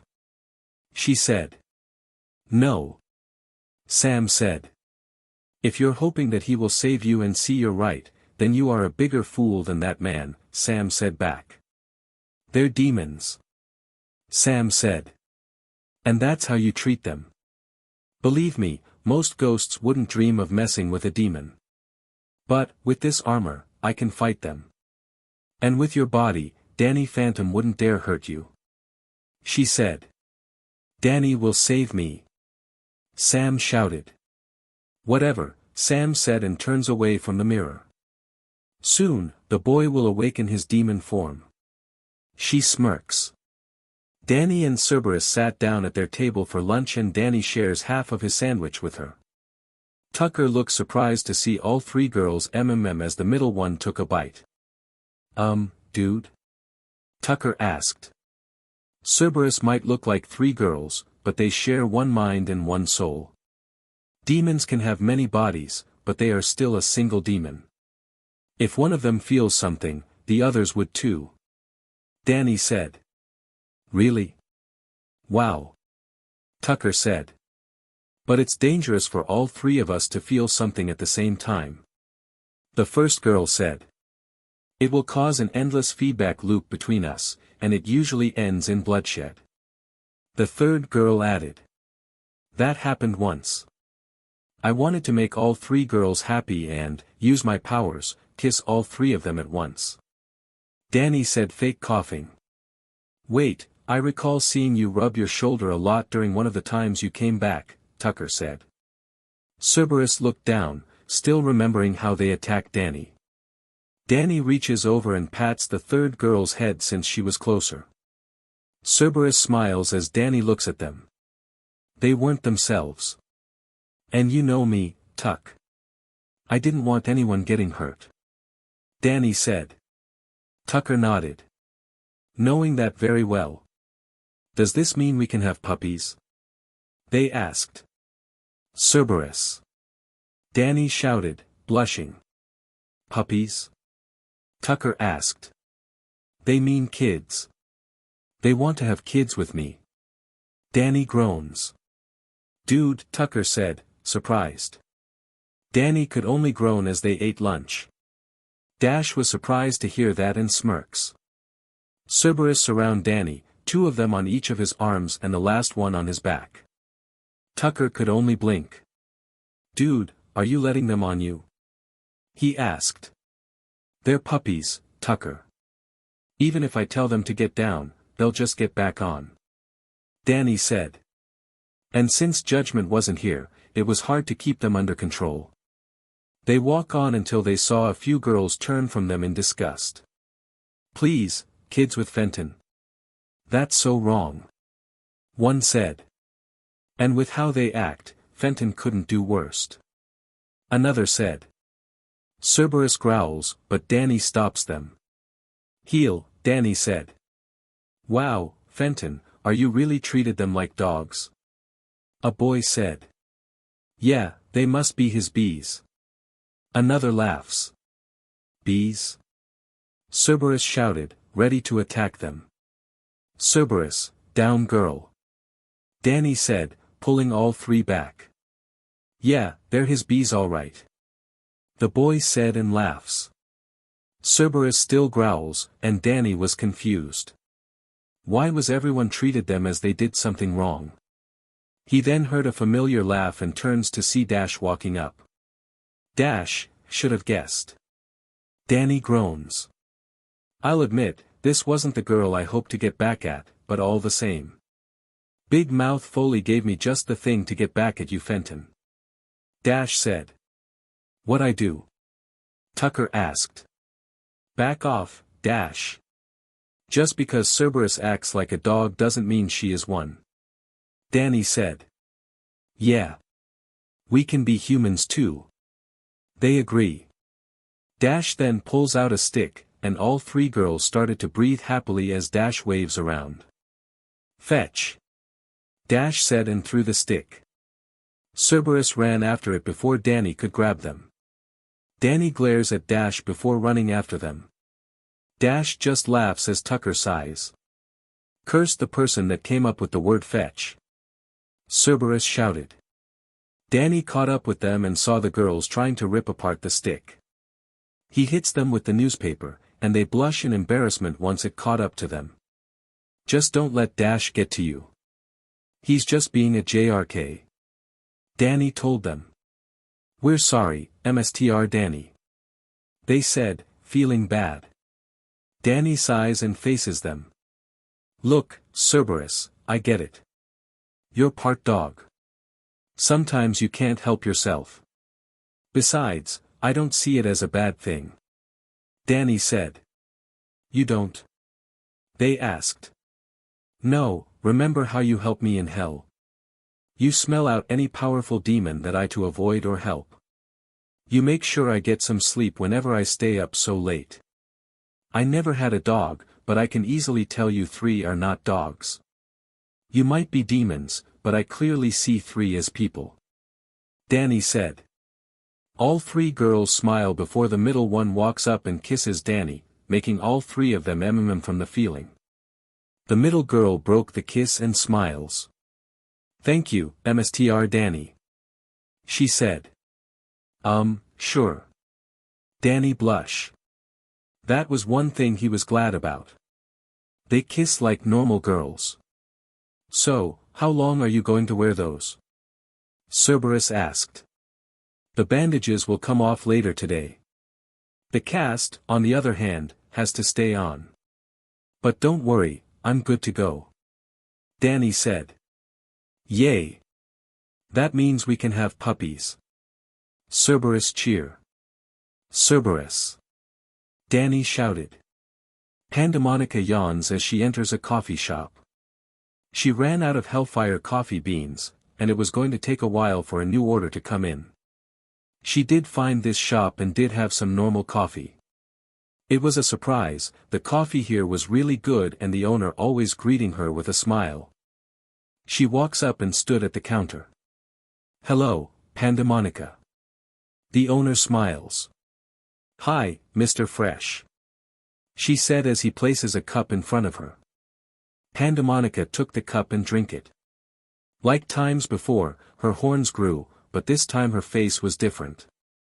She was happy, there was no sign of her SDST personality. Not very many people knew about this. She even thought of letting Danny know a few times, but she never brought it up. A demon that loves coffee. I still can't believe it. Mr. Fresh said. I understand. And we still have a hard time believing everyone here is not afraid of us. Pandemonica said. I guess if you're attacked by ghosts so many times, anything hardly surprises you anymore. He said. Yes, dannyphantom does his best to keep everyone safe. Pandemonica smiles. Ah, him. The ghost that fights his own kind. It's been rumored that he has been starting up the attacks. Mr. Fresh said. And who said that? Pandemonica asked. The Fentons, though I think it because they have their own reasons, and Mayor Masters. From what I think, he must hold a grudge against him. For what, I can't say. But I can tell the boy is trying his best. I wish people would understand it's not his fault. Mr. Fresh said. Pandemonica looks away. During her time in Amity Park, she discovers a lot of false crimes under Danny's name. One was the time Danny starting robbing places, however, she discovers that Danny's eyes were always green in his ghost form when they were red in the paper. Another false crime was the time the previous mayor was held by Danny. However, she took a closer look and saw that it was the opposite, the mayor was holding on to Danny. Making it look like he was holding the mayor. She never talked to Danny about them, but she saw Danny was trying to clear his name.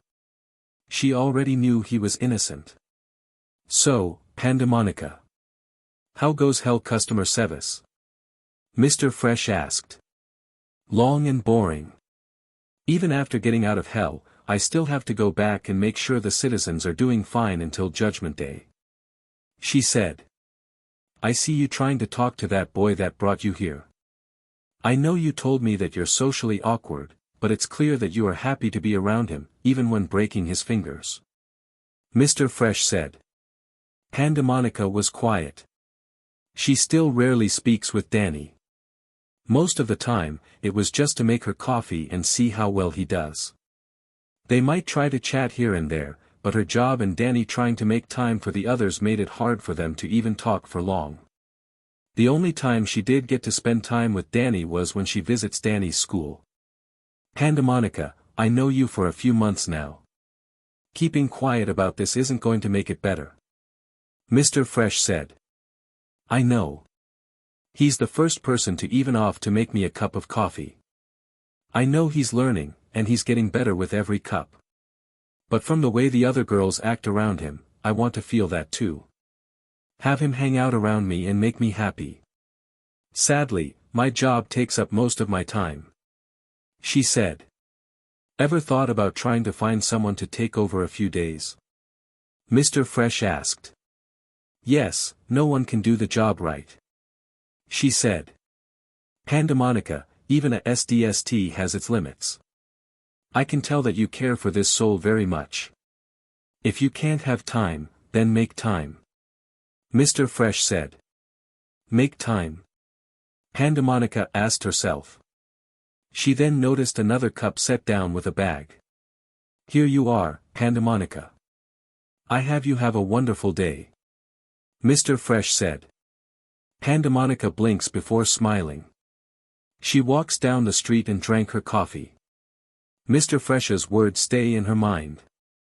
Make time, that sounds hard, but she wanted to try. Pan. She put her coffee down and saw Danny, surprised to see her. There was something else, that nickname. She likes it. While she does wish Danny could say her full name, she has grown to like her nickname. Hello, Danny. She said. You're cheerful. Danny asked. She knew Danny never saw this side of her. She leads Danny over to an empty table and sat down. She explains that she ran out of Hellfire coffee and was waiting for a new order. She found a little coffee shop a month ago when waiting for him to come back from school and met the owner. He was very nice to her and didn't treat her like a demon. Wow, making friends with others. You've came a long way, Pan. Danny said. I'm still going to have you make my coffee. I know it might not be as good Mr. Fresh's, but I know you are trying. She said, taking a sip. Yeah. Is Cerberus still under punishment? Danny asked. She was let out this morning. We all heard what Dash said to you and Cerberus. I know bees could be another word for dogs at times, but Strata is the real bee. Pandemonica said. Don't I know it? Is Lucifer still trying to figure out how she and Jazz confuse? Danny said, then asked. Yes, I even asked the citizens of Hell about that, and none of them heard of a human and demon fusing before, Pandemonica said. Well, I have likely reason, Danny said. Pandemonica nodded. It was theorized that besides the close bond he shares with Malina, Danny's ghost powers might be the reason he was able to fusion with Malina. She could even find Lucifer thinking and sometimes grinning about it. She heard from Justice that she was picturing what hers and Danny's fusion would be like. Pandemonica opens the bag and pulls out a donut and hands it to Danny. He blinks and takes it. Thanks, sorry, not used to this side of you, Danny said. It very rarely shows up. I might be tired all the time, and I mostly become a SDST, but I do care about you. Pandemonica said. You do? Danny asked, taking a bite out of his donut.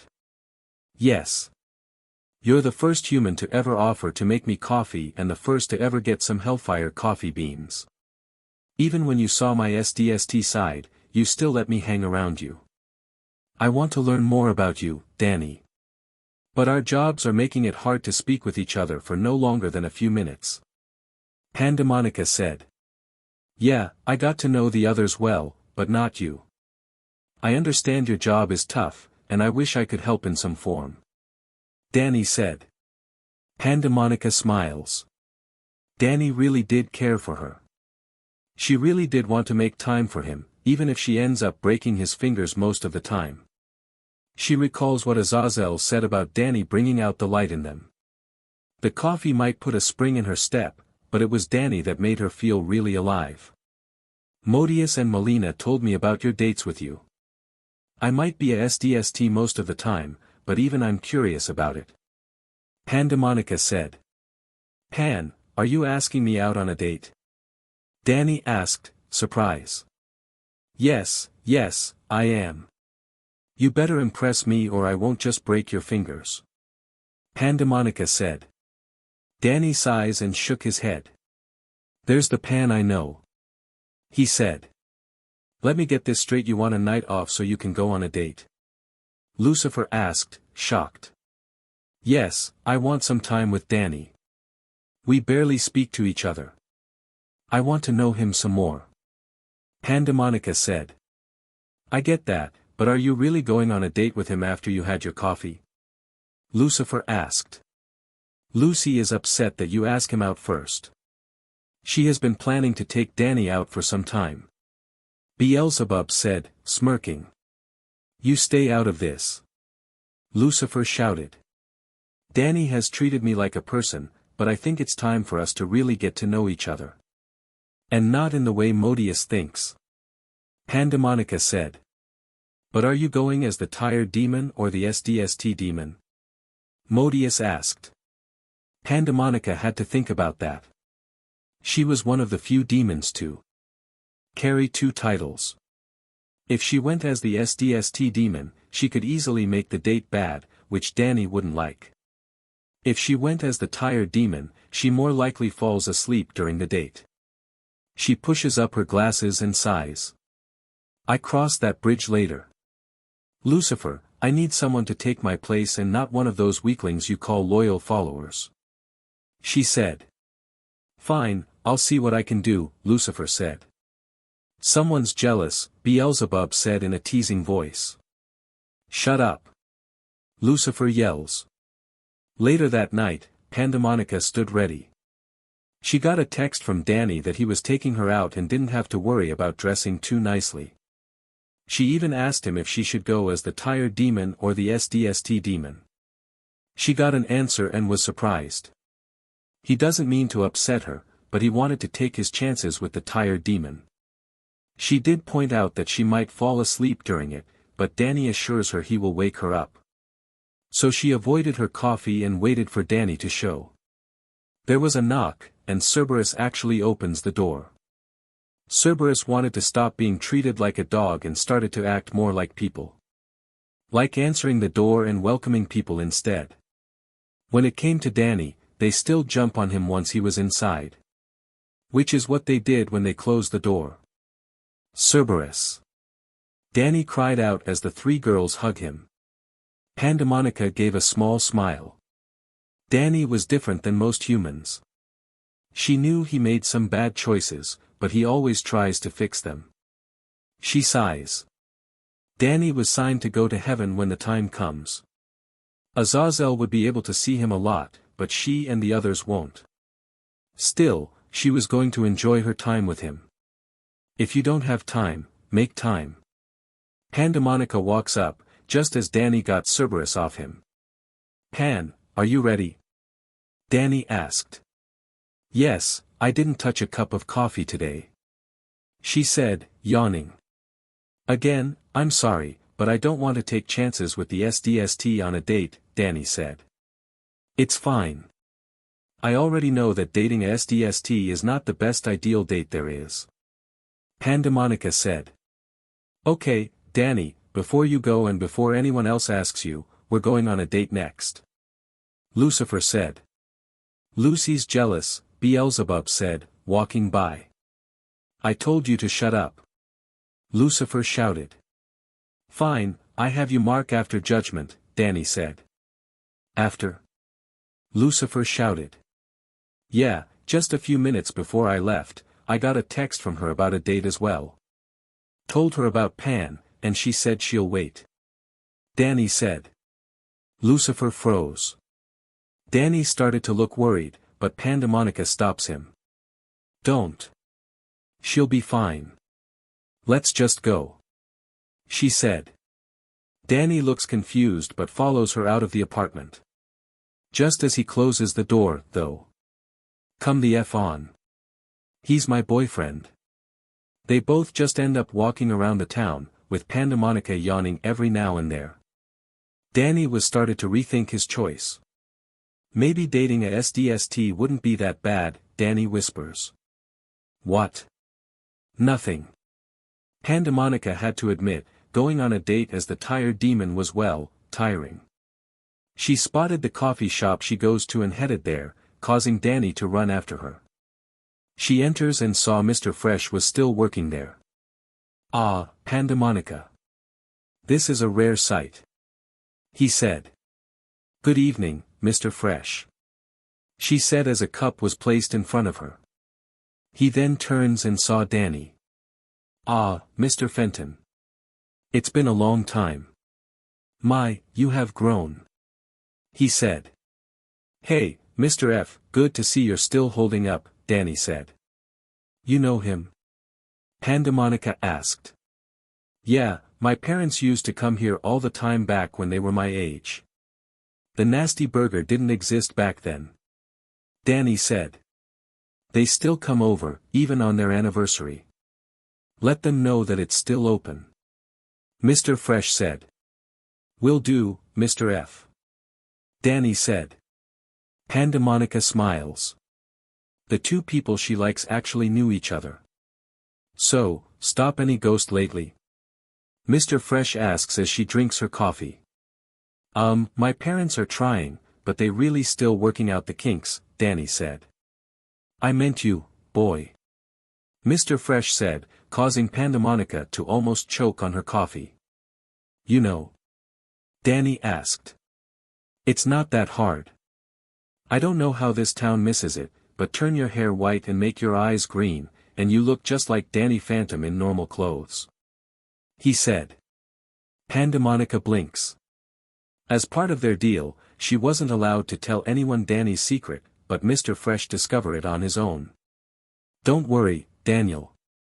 I won't tell anyone, but let me say keep up the good work. He said, handing him a cup. Have a nice date you too. He said, shocking them both.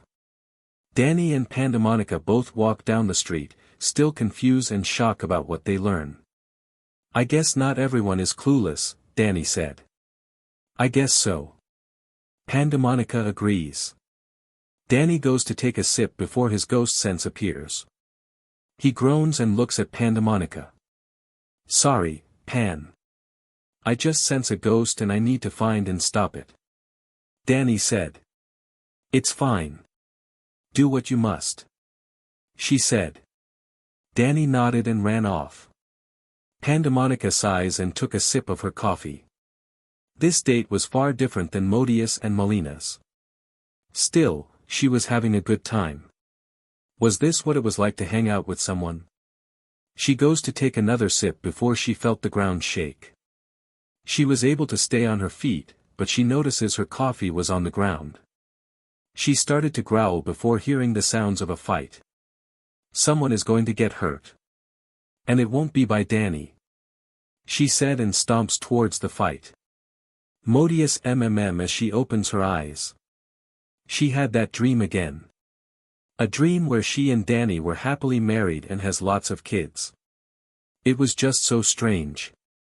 She uses a lot of souls to fill her lust, but Danny was different.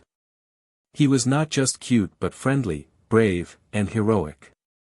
When she first saw him, she wanted to love him so much that he'll die in her arms, but when he was giving a way out of hell, and she had him deal with the love-stealing demon. After he deals with it, she just couldn't stay away. She wanted to know him more, maybe even win his heart. She could easily sense that all the other girls had fallen in love with him. She climbs out of bed and looks into the mirror. Unlike most of the girls, Modius chose to sleep in her unders. Her were black with red hearts on them. Danny, she whispers. The half-human boy was just so different. He made her happy. He even took her out on a date. She felt her heart beating fast and saw her cheeks turn red. She knew what that meant. She was in love, and not the kind of love that she usually used. She was in love, real love. Danny, I love him. I really do love him. She said. She then turns and started to get dressed. Once she had her suit on, she went downstairs and saw Lucifer. "I thought you'll be in the kitchen," she said. "I was, but something came up. I need to go back to hell. It appears one of the demon crystals has been taken," she said. "Demon crystals?" Modius shouted. "Yes, Justice is in charge until I get back," Lucifer said before bursting into flames, returning to hell for the time being. Modius started to think and look at the time. It was Wednesday and Danny was still in school. She then recalls Justice's, Pandemonica's, and Cerberus's time there and smiles. She walks over to the door and leaves before any of the others notices. It didn't take her long to reach the school and enters it. Classes were just starting up and there were still some students in the hallway. She walks down the hallway looking for the one boy that she loves very much. She also notices many guys staring at her. She was stopped when Dash stood in front of her. She growls, knowing what he was about to do. "Unless you want me to re-break your arm, I suggest you move," she warns him. "Sorry, doll. But no cute girl is going near Fenton again," he said. "Did you just call me, doll?" Modius asked. "Yes, I did. You got a problem with that?" Dash said, then asked. "You know what? I'm not going to bother. No matter what we say or how many times we tell you, you still refuse to listen. And what you did to Danny was the last straw. As part of our deal, I can't hurt you without reason. But you cannot keep me from him." Modius said. "Sure, I can. I believe you slept with Fenton." Dash said. "What?" Modius shouted, her face fully red. She did want to, but Danny made it clear that he wasn't ready. She wanted to respect his wishes. "Look at that." She did. Dash laughs. "No, we didn't.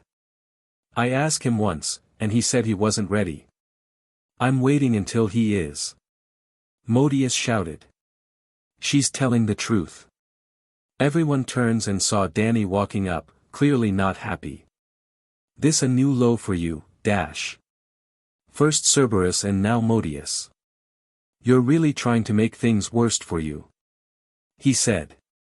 "Well, they are with you, Fenton, and because of that, they're freaks like you," Dash said. "Danny, please?" Modius asked him. Danny looks at Dash. He knew his bully wouldn't stop. "Oh. Are you treating her like some kind of SLV?" Dash smirks. "Okay, now that's going too far. Dash, do you really think trying to break us up and then swoop in to make the girls feel better is going to work? They are demons. They won't forgive your sins. And saying things like me getting Cerberus PRGN and her sleeping with Modius is just going to make this worse for you. I already have half in mind to tell Modius yes. Stop spreading lies about me and the girls." Danny told him, upset. "Then they shouldn't be dating you," Dash said, not caring. "Danny, I think it's time for the biggest punishment," Modius said. "Biggest? Oh, that," Danny said, sighing. "What are you talking about?" Dash asked. "Hell's punishment. The one punishment that Danny can't stop," Modius said. "The girls take your soul to hell and force you into 9 different pains. That's something I can't stop," Danny told him. "Ha! Like they can hurt me." Dash laughs. "Our deal doesn't work in hell. Through, the girls do ask me permission first." Danny sighs. "You really do own them, like little slaves at the bottom of your feet." Dash laughs. "Idiot," Danny said, shaking his head. "Modius, you and the others can do it. Just bring him back when you're done," he said to her. "We will," Modius said, before pulling out a demonic whistle.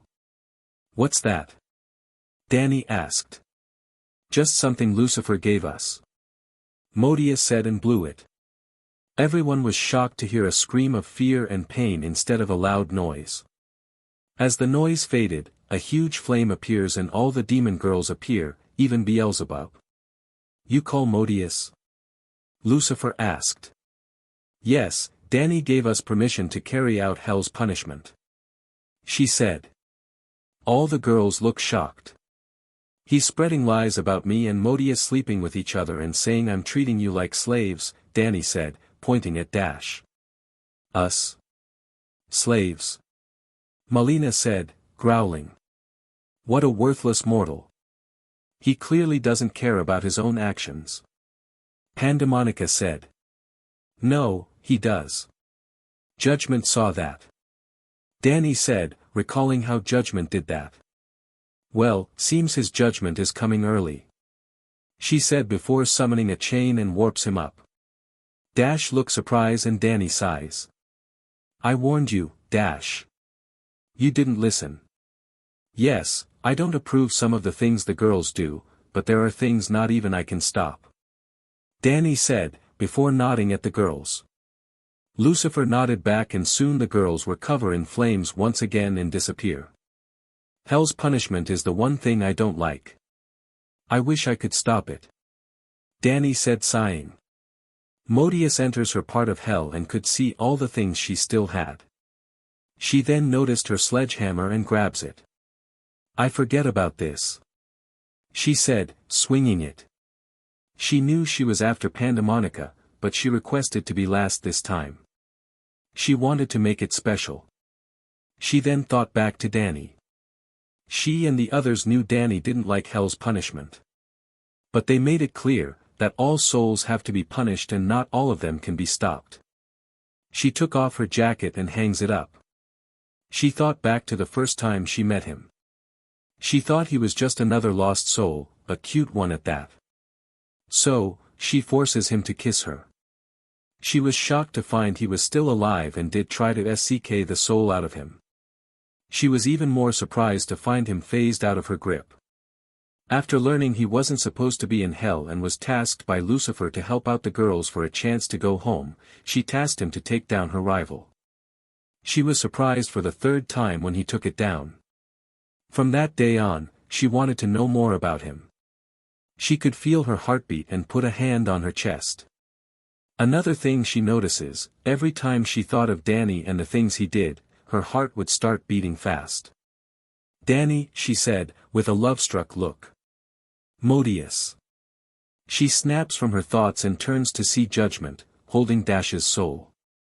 It was clear that he was now terrified and ready to beg for it to stop.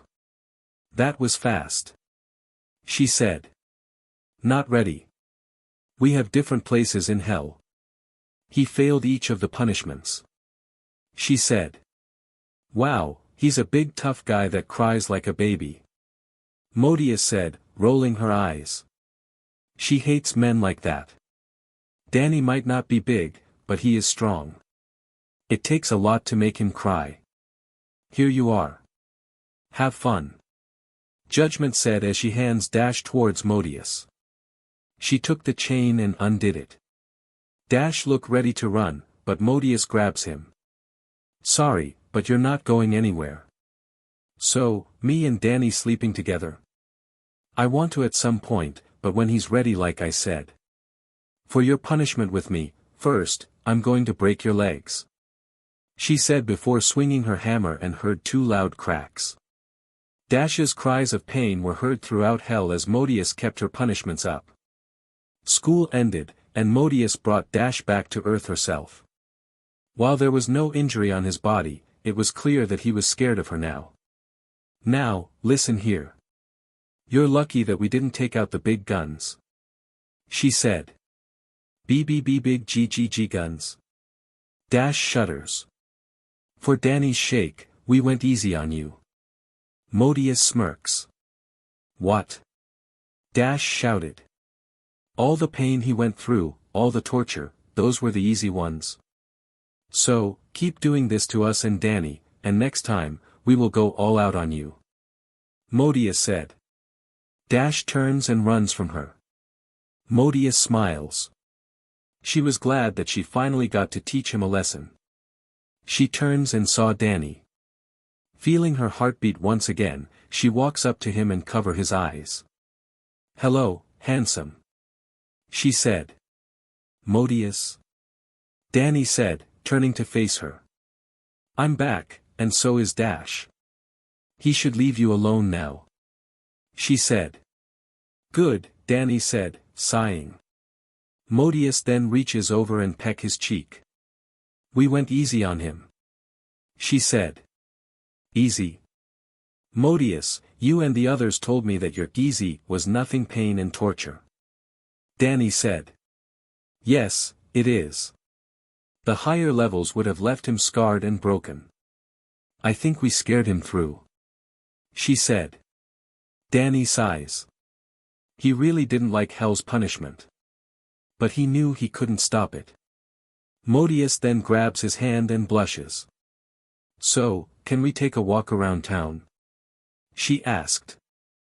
So alright folks, that's all for today. Stay tuned for part 4.